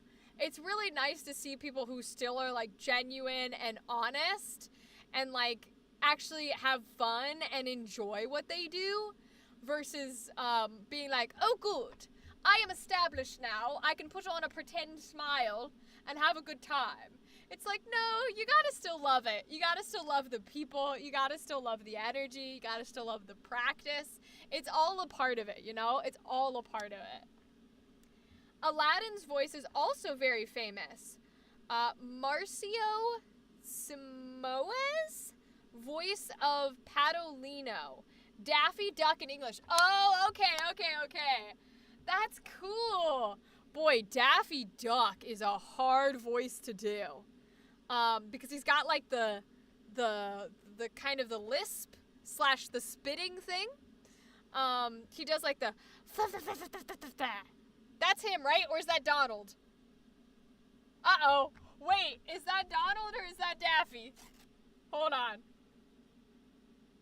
Now I spit everywhere, so I'm like, wait. Wait, now I gotta figure it out. Is it Donald or is it Daffy? Animated duck with a lisp. It's coming up Daffy. Yeah, it is Daffy because Donald is the one that does the like the really cheaty voice where he's like Mickey Mouse. He's several characters. Daffy, yeah. Daffy does the lisp. That's a really hard voice. Donald is another. Yeah, Donald Duck is the like this. I can't do it. But it's a style voice, whereas Daffy just has a lisp and he spits everywhere. Both are hard voices to do, though. Both are very hard voices. Anything that's in that like Looney Tunes, Boomerang era cartoon voices are really hard. Because like that man could do every voice under the sun, and I have no idea how he did it. But that was the era of one person voicing every single character in weird, crazy voices. And the point of being a voice actor back then was to be able to do weird voices. Versus acting, which is sort of more of the focus nowadays. You don't necessarily have to be able to do multiple voices. You just need to be able to act and to embody whatever voices you can do. So those impressions are hard. Donald is voiced by Claudio Galvo, who also has a podcast, including Gru from Despicable Me. Gru is fun. Gru is fun. Gru is one of those characters with like the fake accents that nobody can place, because it sounds eerily familiar to a lot of like real life accents, but in reality it's not. It's still like got a fake twinge on it, but the fake twinge is on purpose so that you can't place it. It is what it is. It's voiced by an actor, and he's the only one in the world who can copy Steve Carell. And Gru's voiced by a famous actor here. Yeah, that's impressive. Any type of impressions or copying is something that, like, is not something that, like, I do, so I'm very much like, okay, I am impressed that you can do it, because that is not shit that I can do. Like, when people ask me if I can do impressions, I'm like, the only one I can technically do is Ash Ketchum, because that's my boy voice, that I literally voice, and then I can do, like, the stereotypical ones. So, like, Toad! We can always do the Toad voice, right? Because that's stereotypical. Or you can do like the Pikachu, because they don't say words, they say their names. Or like, what are other stereotypical ones? Like the, there's one more, and I can't think of it off the top of my head, that's like very stereotypical impression that I feel like we could do. Brian Hull is awesome at voice impressions. Yeah, I've heard him. I've seen him do Disney voice impressions, and I've heard him. He's very, very good at them. Him and I think Brizzy Voices are the two that are pretty good at impressions. Like the female and male counterparts, they're both very good. They're both very good. Including Briggs, who I mentioned earlier, he's the voice of Mickey. That's the other one. Thank you. Mickey Mouse is pretty easy to do, because he's very, well, geez, guys. I'm not really sure what we should do today, but I guess I could fuck you up, Donald. Like, that style Mickey Mouse, the very, like, high-pitched one, that one's pretty easy to do. But that's a classic, you know, those are stereotypical. Sometimes I can do Kermit, but not super well, because the only version of Kermit I can do is the no, because he's not the one that sings that song, so it's not Kermit. It's one of the other Muppets that does the I see trees of green. It's a different Muppet that does that. I don't know which one it is. Tara Strong's Raven, Anyone Rolling Rasp is so good. Oh, Tara Strong's Raven is fire. I can't mimic her voice, but my version of Raven, because a Raven's like a category of like voice stuff. Her Raven is fantastic, and that like category is like the sarcastic grumblers, like the emo kids. So I can't mimic her voice, but I love the like, whatever, Beast Boy, I don't really care.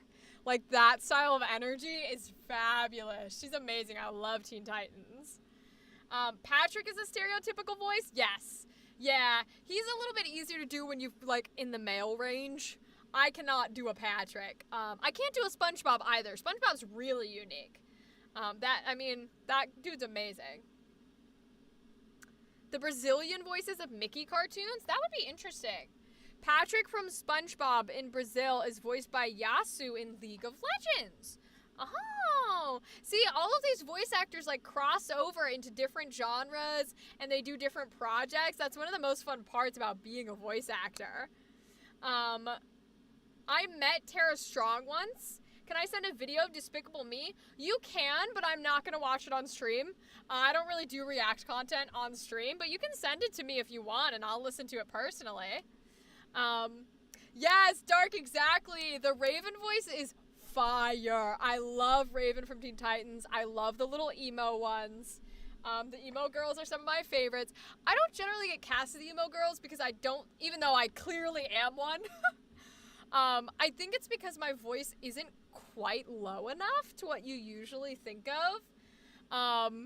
So I tend to get more for like the high-pitched girlies, because they're just easier to do. And I can hold it stronger. But I love me some low-pitched, some grumbly emos. I love the seductive ones. I love the playful ones. But usually we're in Harley Quinn territory. She's another pretty easy one to mimic because she's just a fake New Jersey accent. So it's like a, But Joker, baby, don't you want to rev up your Harley? Vroom, vroom. but it's like very like fake and put on. Which is good, I like it, but it's pretty easy to mimic. There are two places we're dubbing, Sao Paulo and Rio de Janeiro. These are the two places that dub anime. Oh, interesting. I guess that makes sense because those are like more of like major city areas, like major populace in Brazil, right? I think those would be the big places because those are names I've heard of. So it makes sense that the dubbing would take place in like major areas, you know what I mean? I think we are going to be ending stream in a minute here. Just because we're getting close to my time of bedtime, which is Mr. Midnight. So, let me see here. Let me check all my times. Hold on.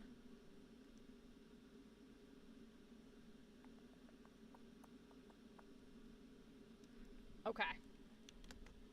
So, yeah, we're going to be closing it out. So, for my Twitch people, I'm going to look at a channel we can raid on Twitch. For my YouTube people, hello. Thank you. You're amazing. I'm going to be honest, though. Taisa Farmiga's Raven from Young Justice was atrocious. Oh, I don't think I've heard hers. Ooh, I don't know that I've heard hers. I'll have to listen to it because sometimes performances aren't the best because you're trying to do an impression more than a performance, you know what I mean? And they're not always the best. Those are the regions that dub. Yeah, I got you, Danatar. Hello, Ghosty. Welcome back. In just enough time for me to send you away for the night. We are going to be closing out the stream here. I'm just looking at people that we can raid. See if we have any preferences. Let's see. Let's see.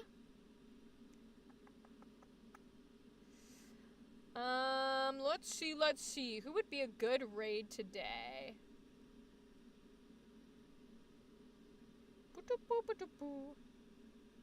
Can I raid Hispanic Disco? Sure, let me look them up. Hispanic Disco. Is it Hispanic at the Disco? Is that the one we're looking at? Because there's Hispanic at the Disco and there's Hispanic at the Disco PR. Which one of these is the correct person? I think. Okay, you tell me which one. Hispanic at the Disco or Hispanic at the Disco PR? And we can definitely do them for tonight. Let's see.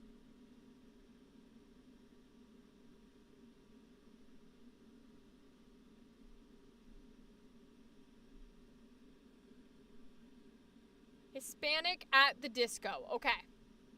Let me jump over to them. Okay, I'm going to check their raid settings, and we'll see if we're allowed. Because sometimes people have raid settings on that do not let me. So I will check. Let's see.